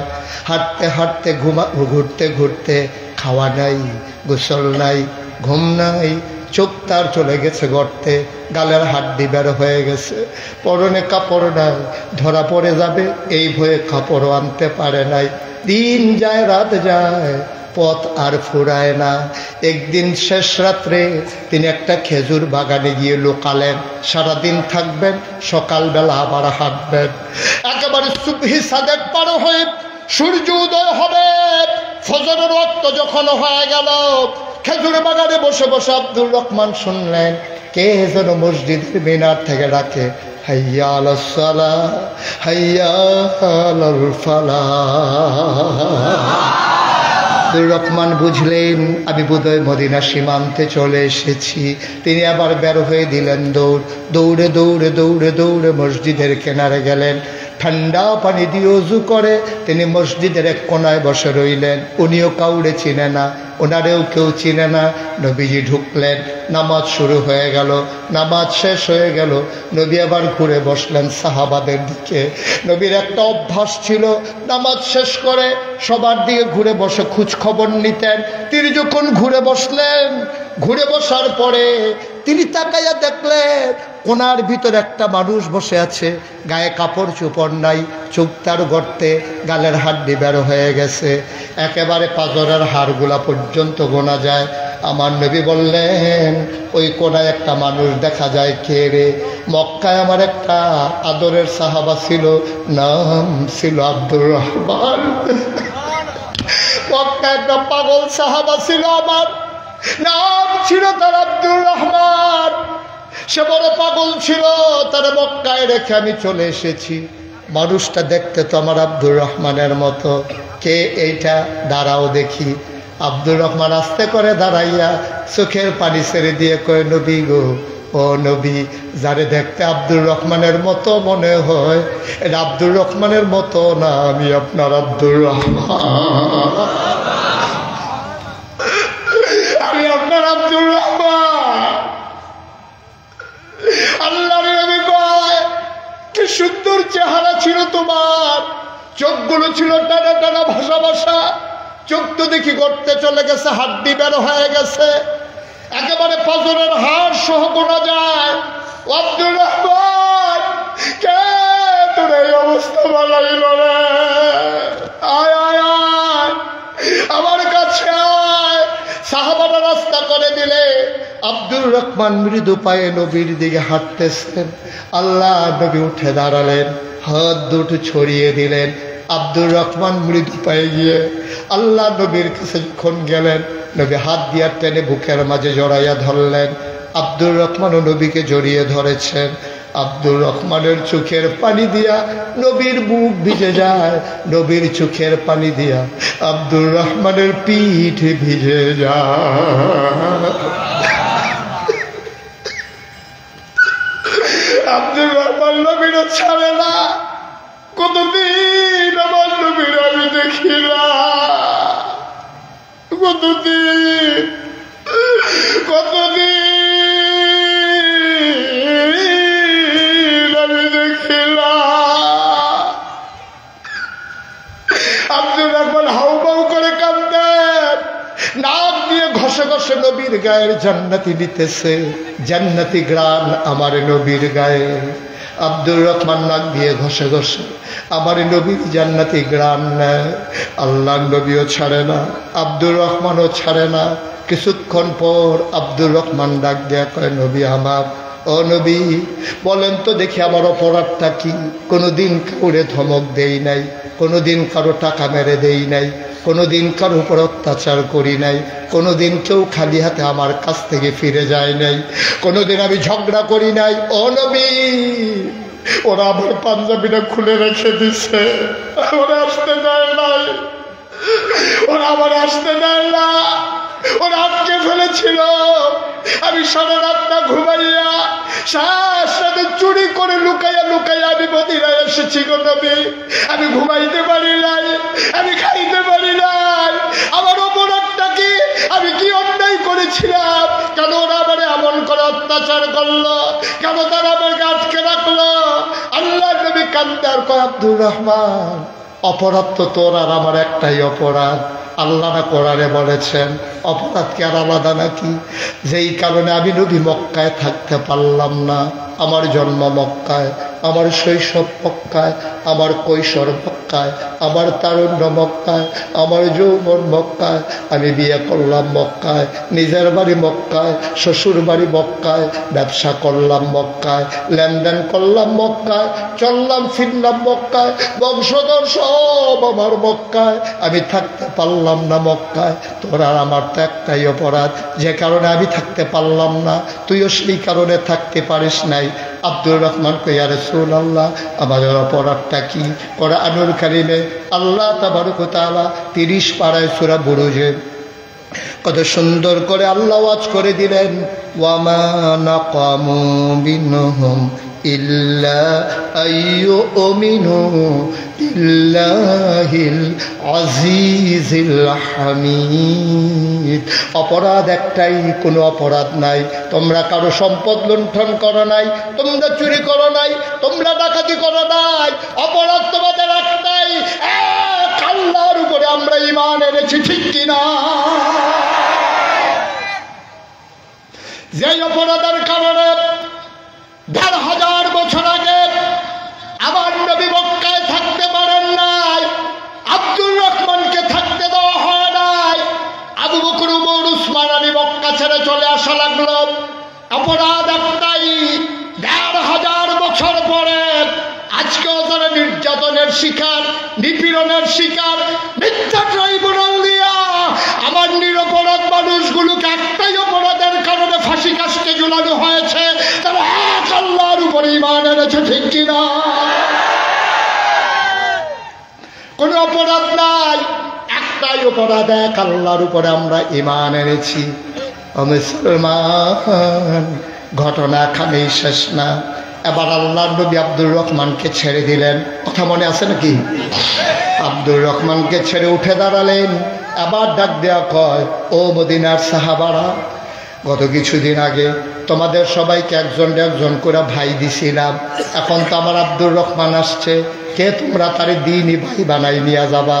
তার মক্কায় অনেক সম্পদ ছিল, বাড়ি ছিল, ঘর ছিল, স্ত্রী ছিল, সন্তান ছিল। মদিনায় তার কিচ্ছু নাই, গায়ের কাপড়টাও নাই, কে আছো তারে ভাই বানাই নিবা? একজন কয়েক নবী যখন বললেন, কে আছো একজন দাঁড়াও, মসজিদে নববীর কয়েকজন মানুষ লাফ দিয়ে দাঁড়িয়ে গেল। নবী বললেন, সবাই দাঁড়ালে আমি দেব তারে, একজন দাঁড়াও। সবাই দাঁড়িয়ে যায়। নবী বললেন, একজন। আবার সাহাবারা কয়, ইয়া রাসূলুল্লাহ, আপনি যাকে বলবেন সেই দাঁড়াবে। আপনি যদি বলেন একজন, আমরা তো সবাই ওনারে নিতে চাই, আমার ভাই বানাইতে চাই। আবার একজনকে নবী বললেন, সাদ ইবনে রবিয়া কই? ইয়া রাসূলুল্লাহ, লাব্বাইক, এই তো আপনার সাদ এখানে আছে। কয়, তোমায় তো তখন ভাই চাইছিলা, দিতে পারি নাই, এই আব্দুর রহমানকে তোমার ভাই বানাই দিলাম। চলে গেলেন দরে দরে বাড়িতে, কাঁধে ধরে হাত দিয়া আব্দুর রহমানকে বাড়িতে নিয়ে গেলেন। বাড়ির সামনে দাঁড় করাইয়া সাদ ইবনে রবিয়া কয়, ভাই আপনি এখানে একটু দাঁড়ান, এই বাড়িটা আমার, একটু দাঁড়ান, আমি আসতেছি বাড়ি থেকে। উনি বাড়িতে গেলেন, লম্বা একটা রশি নিয়ে আসলেন, এনে বললেন, এটা আমার বাড়ির সীমানা, আর ওই সীমানা হলো এইটা, আপনি এখানে দাঁড়ান, আমি ওই পার্শ্বে যাই, বাড়িতে একটু মাপতে হবে। তিনি এখানে দাঁড়িয়ে রইলেন। সাদ বাড়ির ওই মাথায় চলে গেলেন। দৌড়ে দৌড়ে ওই মাথায় যাওয়ার পরে বলতেছেন, আব্দুর রহমান ভাই আপনি দাঁড়াই থাকেন, আমি আসতেছি। রশির ওই মাথা নিয়ে আসলেন, মাঝামাঝি যেখানে, ওখানে খুঁটি বসানো হলো। আব্দুর রহমান কয়, কি করতেছেন? কয়, ভাই আমার আব্বার ঘরে আমি একটাই সন্তান, আমার পুরাটা বাড়ি ছিল, নবীজি এখন আমার একটা ভাই দিছে, এই জন্য বাড়িটা 2 ভাগ করলাম, 1 ভাগ আপনার, 1 ভাগ আমার। ইসলাম, ইসলাম কারে কয়? এটাই ইসলাম। আমি একা এখন তো আর ভোগ করতে পারবো না, আপনি না আমার ভাই, অর্ধেকটা দিতে হবে না আপনাকে। এই জন্য বাড়ির সীমানা ঠিক করে নিলাম, অর্ধেকটা আপনার, অর্ধেকটা আমার। ভাইটা কি করতেছেন? পাগলামি।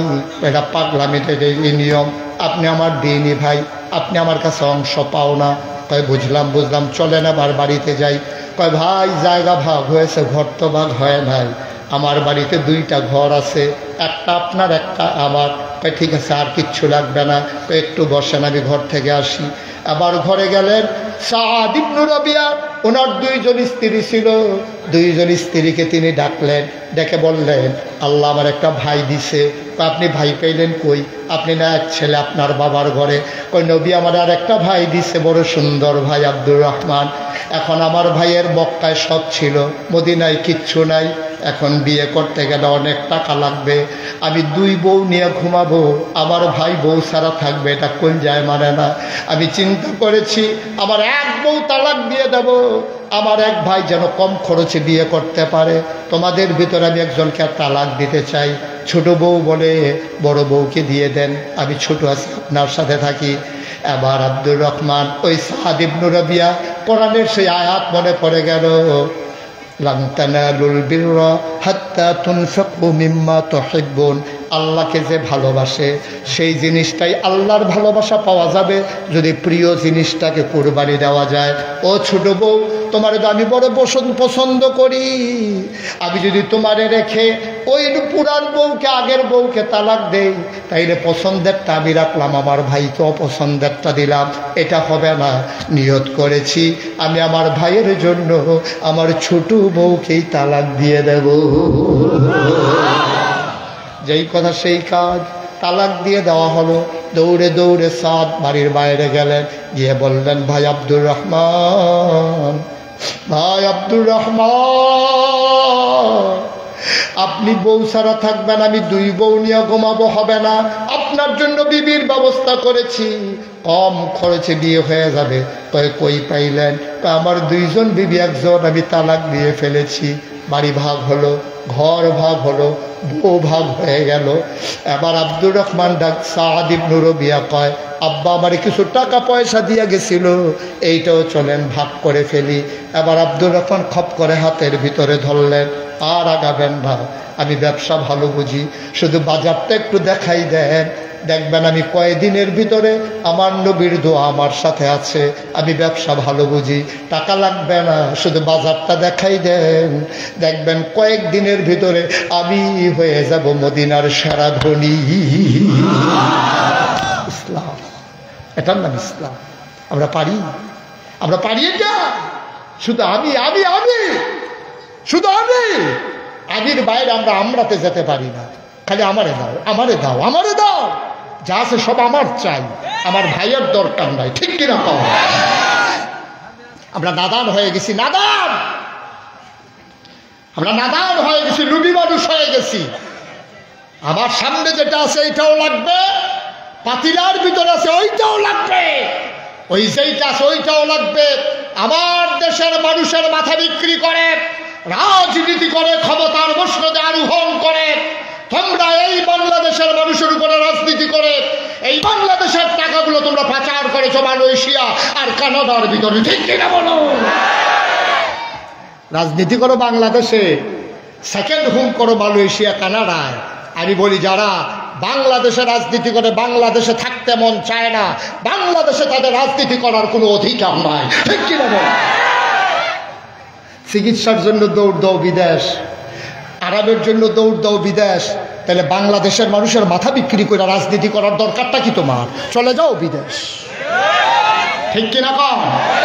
এমন নেতা চাই যারা বাংলাদেশের টাকা বিদেশে পাচার করে না। ঠিক কিনা বলো? আমরা এমন নেতা চাই যাদের চিকিৎসার দরকার লাগলে তারা সিঙ্গাপুরে যায় না, বাংলাদেশের চিকিৎসায় তারা বিশ্বাস করে। ঠিক কিনা বলো? গজবে ধরছে আমাদের, গজবে পাইছে। ৩৭ বছর মোশতাক ফয়েজি দেশে দেশের বাইরে আলোচনা করি, মাহফিলে কদম দিলে মাহফিলটার ওজন বুঝি।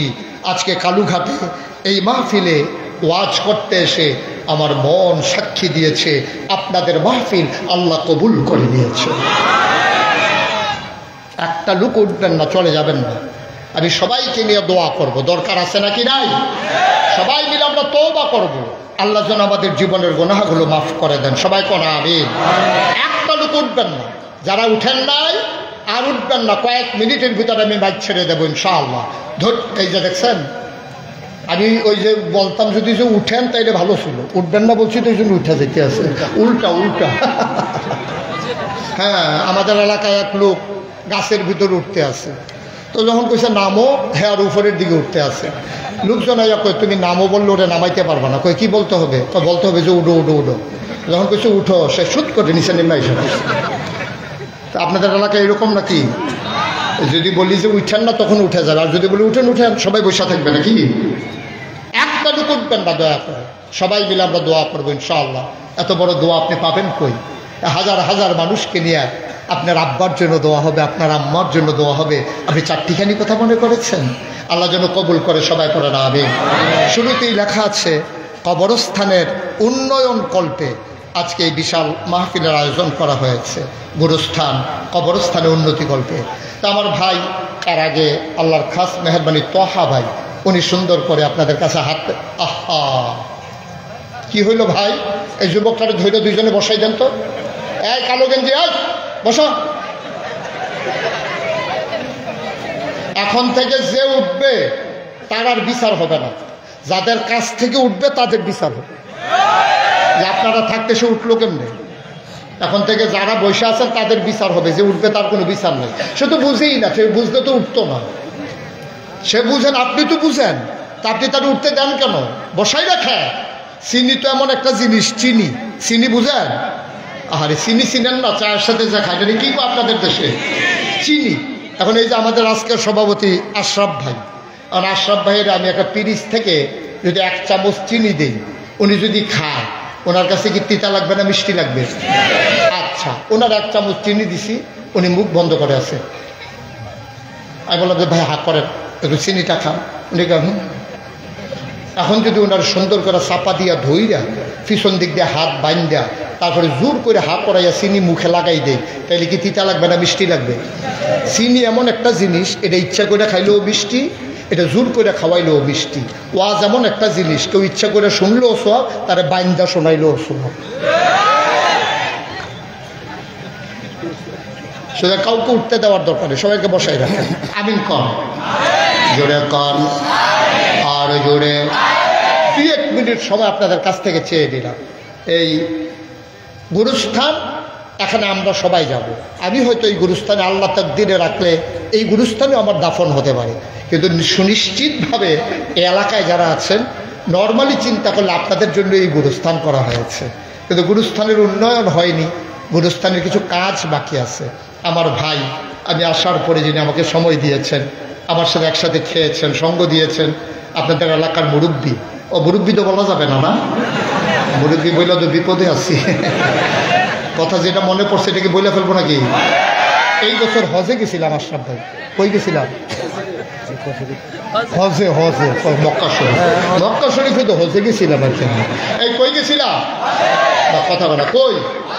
আমি যখন হজে গেছি তো মিসফালায় আমি ঘুরতেছি, এমন সময় দেখি ছোট 2টা বাচ্চা তার আব্বা আম্মাকে পাই না আমার সামনে আইনা দাঁড় করাইছে। ওই দেশের বাচ্চা। আমি তো বললাম যে, ভাবলাম কিরে বাচ্চাগুলা ওর আব্বা আম্মারা আমার সামনে আনতেছে কেন? দুজন যখন আমার সামনে আসছে তখন বাচ্চাগুলো আমার দিকে আঙ্গুল দিয়ে দেখাইয়া বলতেছে মুরব্বি মুরব্বি। আমি বললাম বেড়া তোদের দুঃখে বাংলাদেশ থেকে আইসা বললাম, আমি দেখছি সৌদি আরব আমারে গেরাও দিয়া বানাইছে। এখন বুড়খা গায়ে দেওয়ার বাকি রয়েছে। আর আল্লাহ যেন হেফাজত করে, সবাই কোনা আমিন। তো যেই কথাটা বলতেছিলাম যে এই কবরস্থানের জন্য আমার ভাই, কি নাম না, দেলোয়ার হোসাইন, অনেক ভালো মানুষ, সজ্জন মানুষ, আমাকে সময় দিয়েছেন। দেলোয়ার ভাই আমাকে কানে কানে বলেছে, হুজুর আমার মায়ের নামে ইনশাল্লাহ, আমি আগে তো দিয়েছি 50,000, আবার 10,000, আজকে মাহফিলে 5,000, আবার মায়ের নামে আমার এই ভাই আপনাদের কবরস্থান গুরুস্থানের উন্নয়নে উনি দেবেন 50,000 টাকা। কবুল করো, মঞ্জুর করো, মনের আশা পূরণ করে দাও। আব্বা আম্মা বংশধর যারা কবরে, কবরগুলাকে জান্নাতের টুকরা বানিয়ে দাও। লম্বা সময় না, কালেকশন হয়ে গেছে। 2 নাম্বার, আজকের মাহফিলের সভাপতি। আমি সব সময় যে কোনো জিনিস 2টা নেই, 50 একটা পাওয়া গেছে, আরেকটা দরকার আছে নাকি নাই? এই সভাপতি সাহেব মুসাফা করেন, কান্নাকাটি করেন না। আজকের মাহফিলের সভাপতি জনাব আপনারা কি 50,000 মানেন নাও না নাকি? কত কত ঠিক আছে দিবে, সমস্যা। উনি কি না করছে আপনারা এরকম করতেছেন কেন? হয়েছে তো দিব আর কি। আর কি উনি কি না করছে একবারও? উনি তো চাইতে আছে। আপনারা কত চান? আপনারা যে 1 লাখ চাইছেন, আল্লাহ বাঁচাইছে, উনি 2 লাখ দিল, তো এখন কি করবেন? কারবারে না, উনি 1 লাখ আপনার চাইলেন কোনো 1 লাখই দেবে না, 1 লাখই দিয়ে দেন সবাই। আপনার ভাইটার না চাওয়া লাগবে না, এটাকে প্রতিষ্ঠা করতে গিয়ে যেখানে যা প্রয়োজন সেটাই দিচ্ছে। Okay fine. আরো বড় কথা, মারহাবা কর।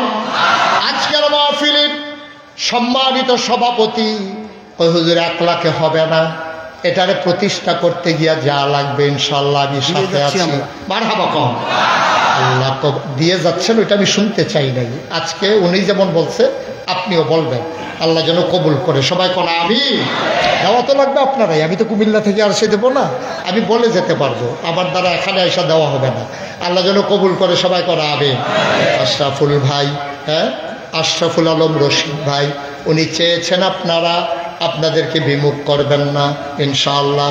এই ফিরতিতেও আমার ভাই উনি দিয়ে দেবেন 1 লক্ষ টাকা। বলেন মারহাবা। কবুল করো, মঞ্জুর করো, মনের আশা পূরণ করে দাও। মাহফিলের ভিতরে সভাপতি বানাইছো, তুমি একটু মর্যাদার জায়গা জান্নাতের ভিতরে দিয়ে দিও। যেই দিন রশিদ ভাই কবরে ঘুমাবে, সবাই দেখবে মাটির খবর। উনি যেন কবরে গিয়া দেখে মাটির কবর মাটি নাই, মাটির কবর জান্নাতের টুকরা হয়ে গেছে। পড়ো আমিন। একটা লোক যদি আমি পাইতাম, আমার মনটা ভরে যেত, আনন্দে উদ্বেলিত হতো। 1.5 লাখ হয়ে গেছে। একজন পারবেন যে হুজুর ইনশাআল্লাহ আমি 50,000 টাকা দিয়ে দেব, তাইলে 2 লক্ষ টাকা হয়ে যাবে। প্রাণ ভরে দেওয়া হবে, মন উজাড় করে দেওয়া হবে। আপনি প্রয়োজনে 1 বছর লাগাইয়া দেবেন, এখনই দেওয়া লাগবে তা না। আপনি মাসে মাসে দিয়ে, ছেলে বিদেশে আছে, আপনি আস্তে আস্তে দিয়ে বছরে মাসে 5,000 টাকা করে, 1 বছরে আপনি 50,000 টাকা দিয়ে দেবেন। সুবিধা মতো দেবেন, ওনারা আপনাকে বিরক্ত করবে না। আছেন আমার একজন ভাই, আমার একজন ভাই আছেন মাশাআল্লাহ, আমাদের চেয়ারম্যান, এই ইউনিয়নের চেয়ারম্যান, এই ইউনিয়নের চেয়ারম্যান কি নাম? জনাব গোলাম আজম ভাই। হায় আল্লাহ তাআলা কবুল করো, মঞ্জুর করো। আমার চেয়ারম্যান সাহেব, তুমি আল্লাহ ইউনিয়নে মর্যাদা দিয়েছো, জান্নাতের ভিতরে মর্যাদা দিয়া, জান্নাতে একটা মর্যাদার জায়গা দিয়ে দিও। আমার গোলাম আজম ভাই এই ইউনিয়নের সম্মানিত চেয়ারম্যান, মাওলা রাব্বে কারীম আরো সম্মান দাও, মর্যাদা দাও। আমার ভাই দিয়ে দেবেন 50,000 টাকা। বলো মারহাবা। হয়ে গেল 2 লক্ষ টাকা। মারহাবা বলবেন না? লম্বা সময় না, কয়েক মিনিট। একটা লুকো দয়া করে উঠবেন না, কেউ উঠতে চাইলে তাকে বসাই দেবেন। পরিবেশটা নষ্ট করা সহজ, কিন্তু ধরে রাখা কঠিন। পরিবেশ নষ্ট করার জন্য একজনই যথেষ্ট, কিন্তু ধরে রাখতে হবে সবাই মিলে। আল্লাহ যেন হেফাজত করে। সবাই কোন আমিন।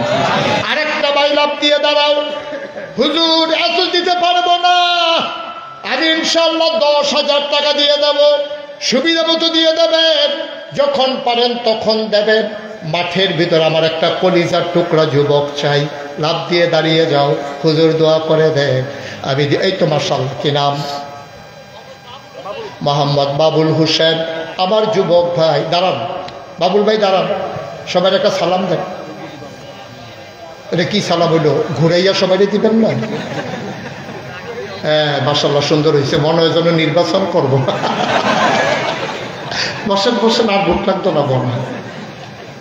জনাব বাবুল ভাই উনি দিলেন 10,000, হয়ে গেল 2 লক্ষ। দেখছেন, হয়ে গেল 2,10,000। কবুল করো, মঞ্জুর করো, মনের আশা পূরণ করে দাও। আরেকটা লোক আমারে মিলাই দাও 10,000 টাকা। 2 নাম্বার 10,000 আছেন? আল্লাহ আল্লাহ আল্লাহ আল্লাহ, তুমি কবুল করো আল্লাহ। একটা লোক নাই, এত প্যান্ডেলের মাঝে, হাজারো জনতার মাঝে একটা লোক নাই 10,000 টাকা দেওয়ার মতো। আপনি তো এই কবরস্থানেই ঘুমাবেন। আপনি নিজের জায়গাটা নিজে ঠিক করে নেন, যেন আপনি ঘুমানো না লাগে অন্যের জায়গায়, যে আমিও 10,000 টাকা দিয়ে শরীক হয়ে গেলাম। আছেন একজন 10,000? নাই।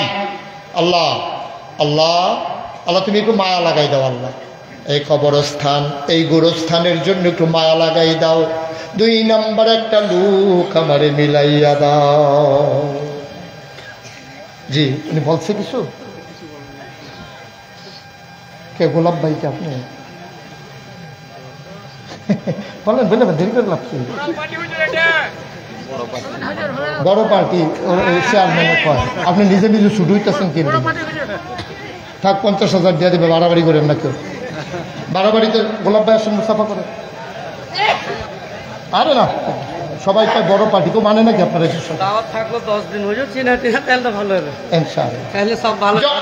এটা কি করলেন আপনারা?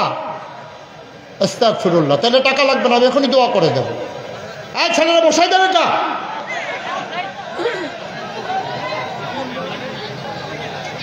গোলাপ ভাই বিশিষ্ট ব্যবসায়ী, সবাই বলেছেন, প্রশংসা করেছেন আমার গোলাপ ভাই। উনি বলেছিলেন 10,000, সবাই কয় 50,000। আমি মাঝামাঝি একটা রায় দিয়ে দেই, মানেন আপনারা? সবাই মানেন? গোলাপ ভাই দিয়ে দেবে 25,000 টাকা। বলেন মারহাবা। আব্বা আম্মার জন্য দোয়া চায়, আমার গোলাপ ভাই ব্যবসার ভিতরে বরকত দাও, কামাই রোজগারে রহমত আর বরকত দাও।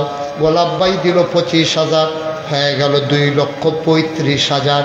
একটা লোক লাভ দিয়ে দাঁড়াও, হুজুর দোয়া করে দেন, আমিও দিয়ে দেব 10,000 টাকা। ভাই কমে না, দিলে কমে না, আল্লাহ বাড়াই দেয়। একটা লোক দাঁড়ান, 10,000 টাকা। পারবেন? দেরি করা যাবে না। জি মাশাআল্লাহ। কি নাম? মুজাম্মেল হক ভাই, আমার ভাই। উনি দিলেন 10,000। কবুল করো, মঞ্জুর করো। হয়ে গেল 2,45,000। আরেকটা লোক লাভ দিয়া দাঁড়াও, হুজুর দোয়া করে দেন, আমি দিয়ে দেব 5,000 টাকা। হয়ে যাবে 2,50,000 টাকা। 5,000 কে আছে? আহা, এই লোকগুলো একজনের পর একজন উঠতেই আছে। ঘটনা কি ভাই? একটু বসা যায় না 10 মিনিট? কে আছেন? 5,000। 5,000 আব্দুর রশিদ ভাই, উনি দিলেন 5,000। হয়ে গেল 2,50,000 টাকা। বলো মারহাবা। কি নাম? জামালউদ্দিন। তা আপনি এতক্ষণ দেন নাই, এখন তো আপনার বিল মতো হয়ে গেছে, এখন লাগবে না টাকা। জামাল এই নিব, যেহেতু নেই। হ্যাঁ, আবার কান্নাকাটি করবে না নিলে। জামালউদ্দিন ভাই, উনি দিলেন 5,000। হয়ে গেল 2,55,000। 5,000 টাকা করে সুলাইমান। এই হইয়া গেছে, ঘটনা ঘটে সহ্য করতে পারবে কিনা কি জানে। হ্যাঁ, জনাব সুলাইমান চাচা, উনি দেবেন 50,000 টাকা। হয়ে গেল 3,05,000। রাহাত ভাই কই? সাবেক মেম্বার সাহেব কই? রাহাত ভাই কই?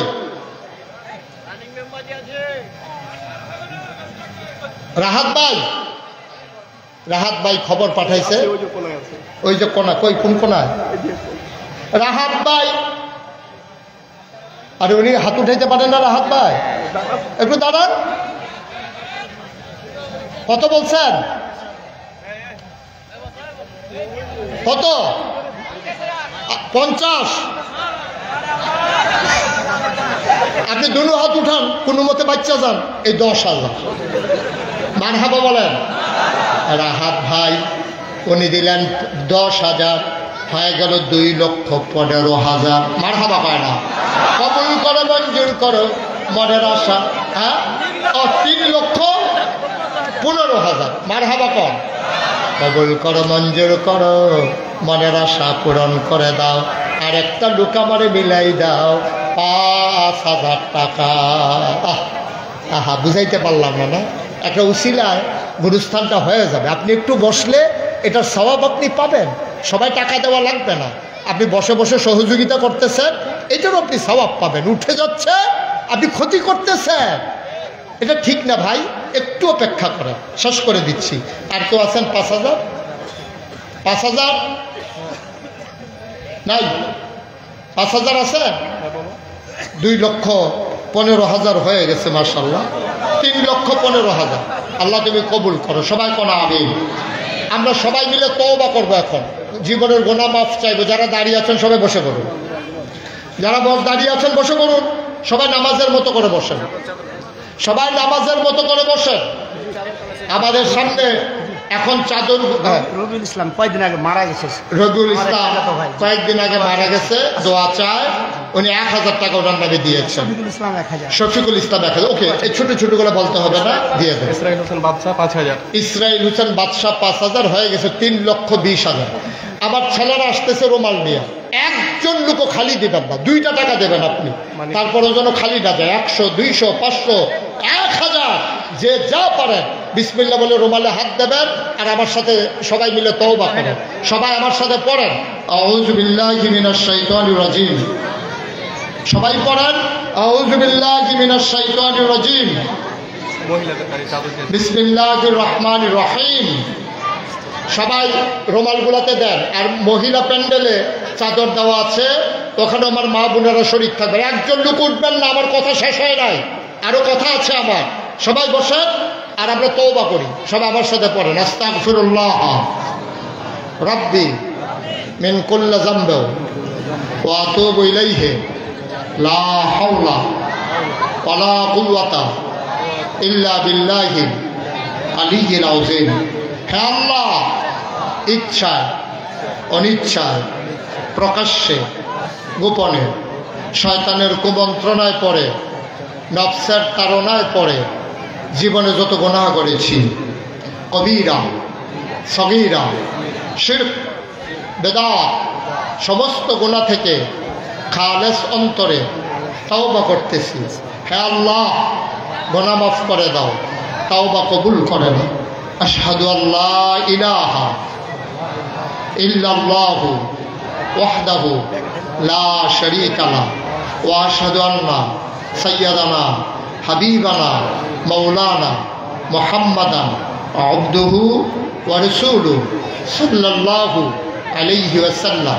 আমিন আমিন আমিন। সবাই বসেন, এখন দোয়া হবে। একজনের হাঁটবেন না, শেষ কালেকশনও শেষ, দোয়া ওয়াজও শেষ, এখন শুধু দোয়া হবে। সবাই বসেন। এই যে ছেলে, বসো বাবা, একটু বসো, এখন দোয়া হয়ে যাবে।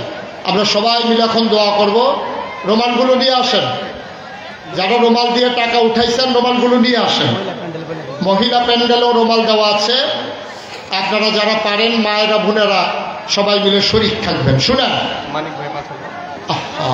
মানিক ভাই উনি 5,000 টাকা দিয়ে, এখন যা যা দেয় সবগুলো রাখেন আপনাদের কাছে, নেন, দিয়ে নেন।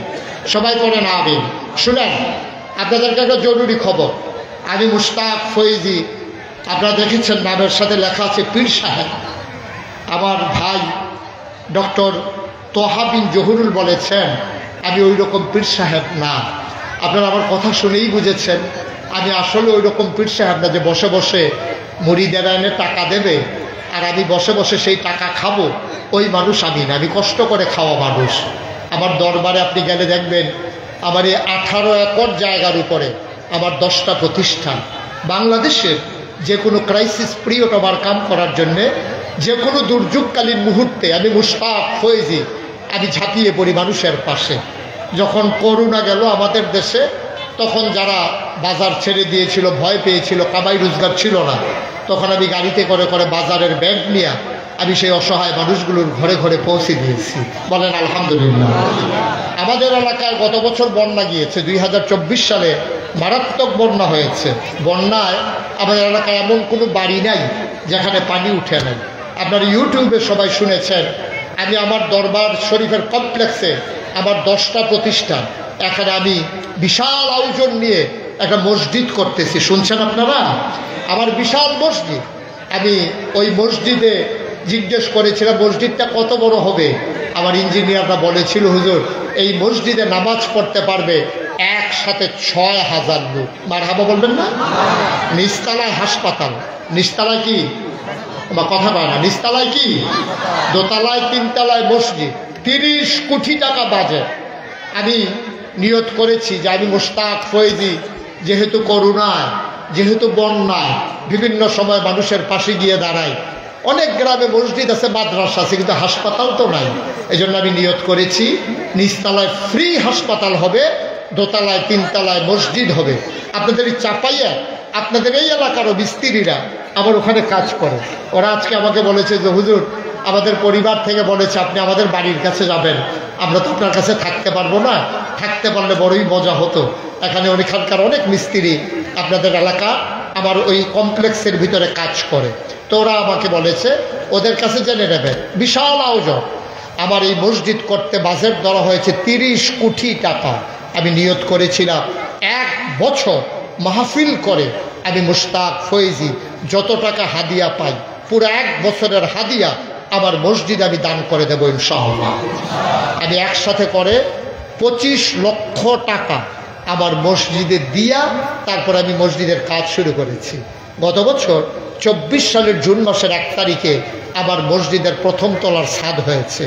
এই বছর সেপ্টেম্বর মাসের 19 তারিখ আমার মসজিদের দোতলার ছাদ হয়েছে। এই পর্যন্ত মসজিদে খরচ হয়েছে 6 কোটি টাকা। কয় কোটি?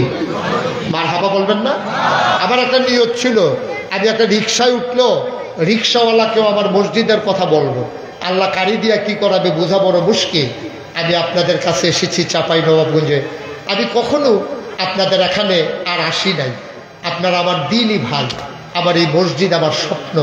আমি ঘুমোতে যাই, ঘুমাতে পারি না, চোখের সামনে ভেসে ওঠে মসজিদ। আমি খাইতে গেলে আমার চোখের সামনে মসজিদ ভেসে ওঠে। আমার এই মসজিদ আমার স্বপ্ন। আল্লাহ নবী বলেছেন মান বানা লিল্লাহি মসজিদান বানাল্লাহু লাহু বাইতান ফিল জান্নাহ, যে দুনিয়াতে মসজিদ বানাবে আল্লাহ জান্নাতে তার জন্য ঘর বানাবে। সুবহানাল্লাহ বলবেন না?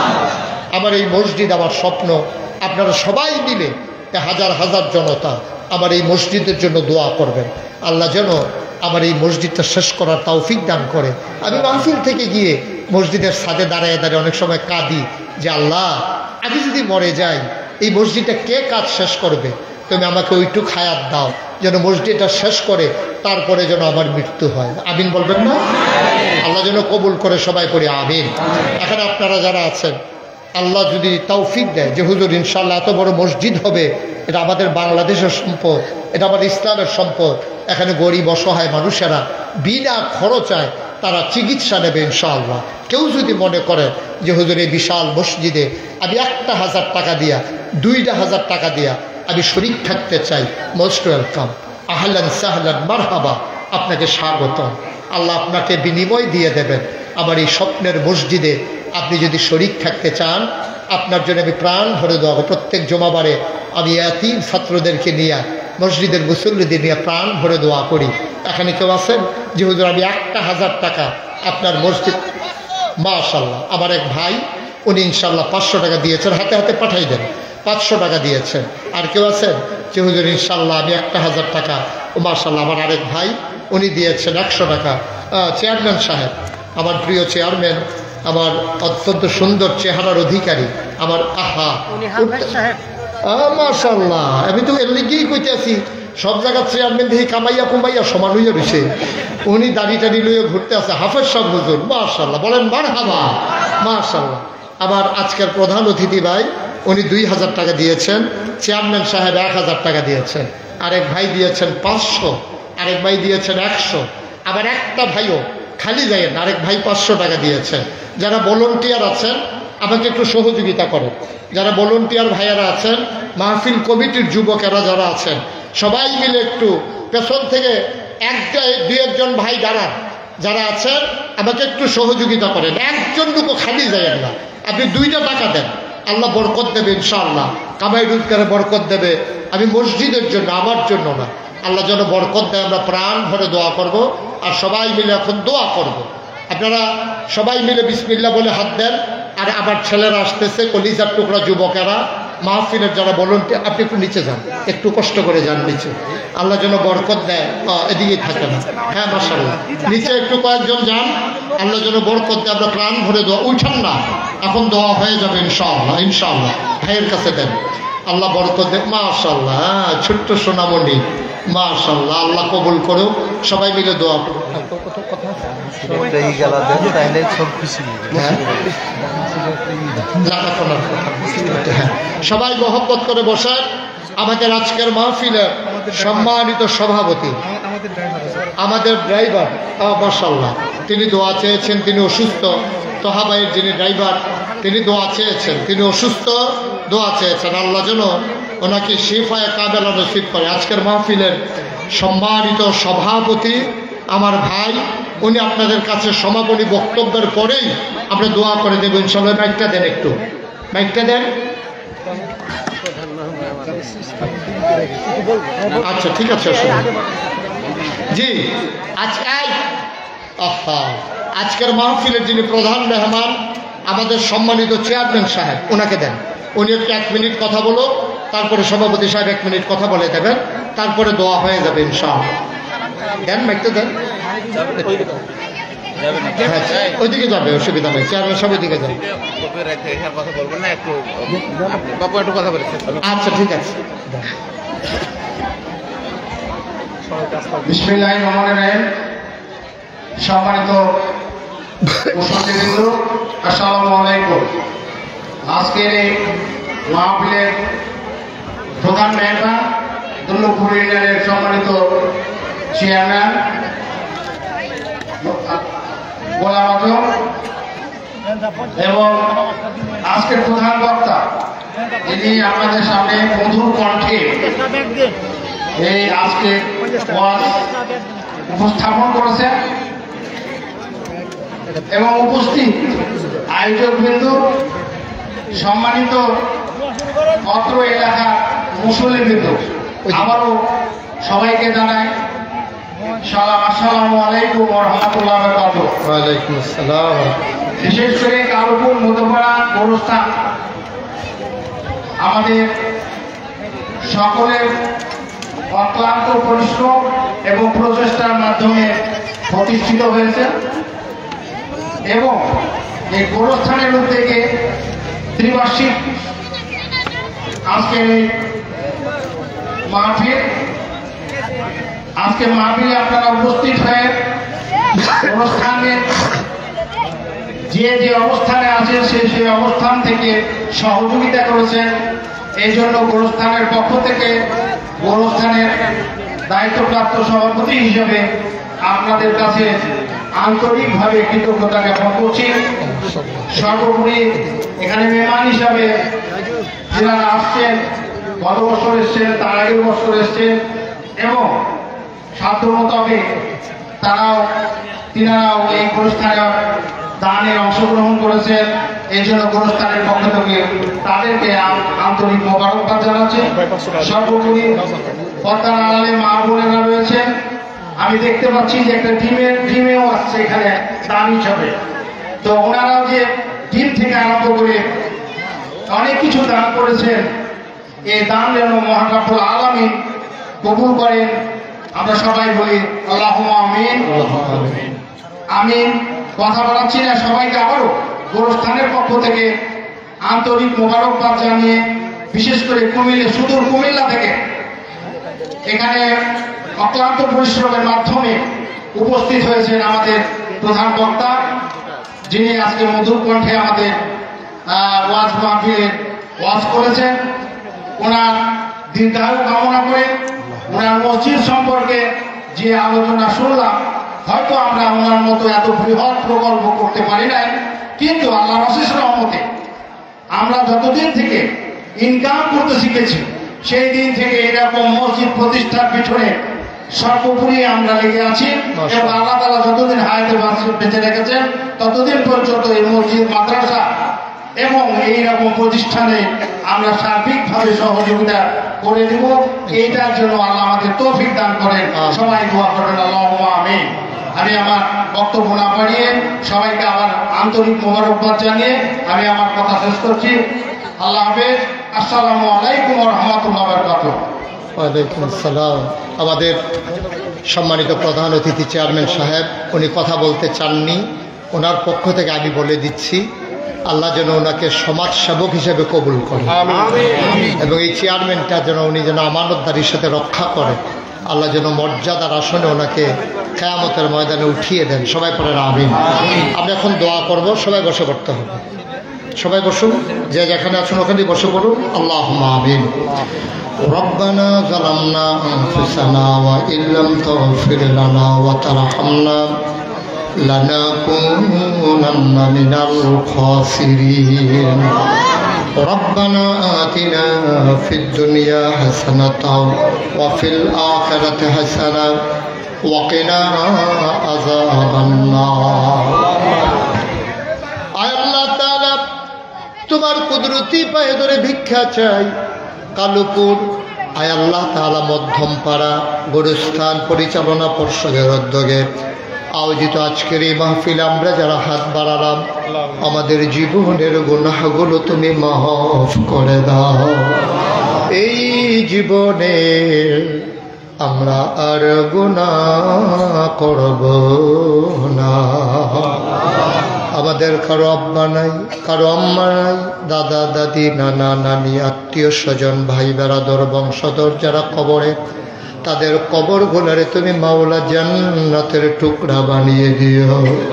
টাকা দিল, পয়সা দিল, বুদ্ধি দিল, পরামর্শ দিল, মাহফিলে হাজির হলো, যে যেমন করে এই মাহফিল সাজালো, কিয়ামতের দিনে মুসিবতের সময় আজকের মুনাজাতকে সবার জন্য নাজাতের উসিলা বানিয়ে দিও ইয়া রাব্বাল আলামিন। মাওলা রব্বে করিম, যার মনে যত নেক আশা আছে পূরণ করে দাও, যার যত অভাব আছে তুমি দূর করে দাও, যার যত পেরেশানি আছে উদ্ধার করে নাও, যারা ঋণগ্রস্ত ঋণ মুক্ত বানিয়ে দাও, যারা অসুস্থ শিফায়ে কামেলা নসিব করে দাও। আয় আল্লাহ তাআলা, আমার পূর্বে কথা বলেছেন মৌলানা ডক্টর তোহা বিন জহুরুল ইসলাম, আমার ভাইকে দ্বীনের খাদেম হিসেবে কবুল আর মঞ্জুর করে নাও। আমার কলিজার টুকরা যুবকেরা মাথার গাম পায়ে ফেলে পরিশ্রম করে মাহফিল দাঁড় করালো, দ্বীনের খাদেম হিসেবে কবুল আর মঞ্জুর করে নাও। আমি আসি আর না আসি, আমি থাকি আর না থাকি, প্রত্যেক বছর উপযুক্ত খাদেম দিয়া আজকের এই মাহফিল তুমি মাওলা কায়েম আর দায়েম রেখে দিও। ওলামায়ে কেরাম যারা দৌড়ে দৌড়ে এসেছেন, ওয়ারাসাতুল আম্বিয়ার দরজা দান করে দাও। আমার মায়েরা বোনেরা যারা এসেছেন, আবেদা সালেহা জাহেদা বানিয়ে দাও ইয়া রাব্বাল আলামিন। সবাইকে তোমার কুদরতি হাতে সুপর্দ করে দিলাম, তুমি মাওলা সবার জমিনদার হয়ে যাও ইয়া রাব্বাল আলামিন। আমি আসার পরে অনেক মানুষ আমি গুনাহগারের কাছে এসে দোয়া চেয়েছেন, যত মানুষ দোয়া চেয়েছে, যত মানুষ দোয়া চাইবে, সবগুলা হাত তুমি মাওলা কবুল আর মঞ্জুর করে নাও। রব্বানা ফাগফির লানা যুনুবানা ওয়া কাফির আন্না সাইয়্যাতিনা ওয়া তাওয়াফানা মাআল আবরার। আমিন আমিন আমিন ইয়া রাব্বাল আলামিন। হায়াত যেদিন শেষ হয়ে যাবে, রুহু যেদিন গলার মাঝামাঝি আটকে যাবে, ওই কঠিন মুসিবতের সময় তুমি রাজি থেকে তোমার হাবিবকে রাজি রেখে আমাদের কণ্ঠে ওই মধুর কলেমা তুমি জারি করে দিও, লা ইলাহা ইল্লাল্লাহু মুহাম্মাদুর রাসূলুল্লাহ সাল্লাল্লাহু আলাইহি ওয়াসাল্লাম। আসসালামু আলাইকুম ওয়া রাহমাতুল্লাহি ওয়া বারাকাতুহু।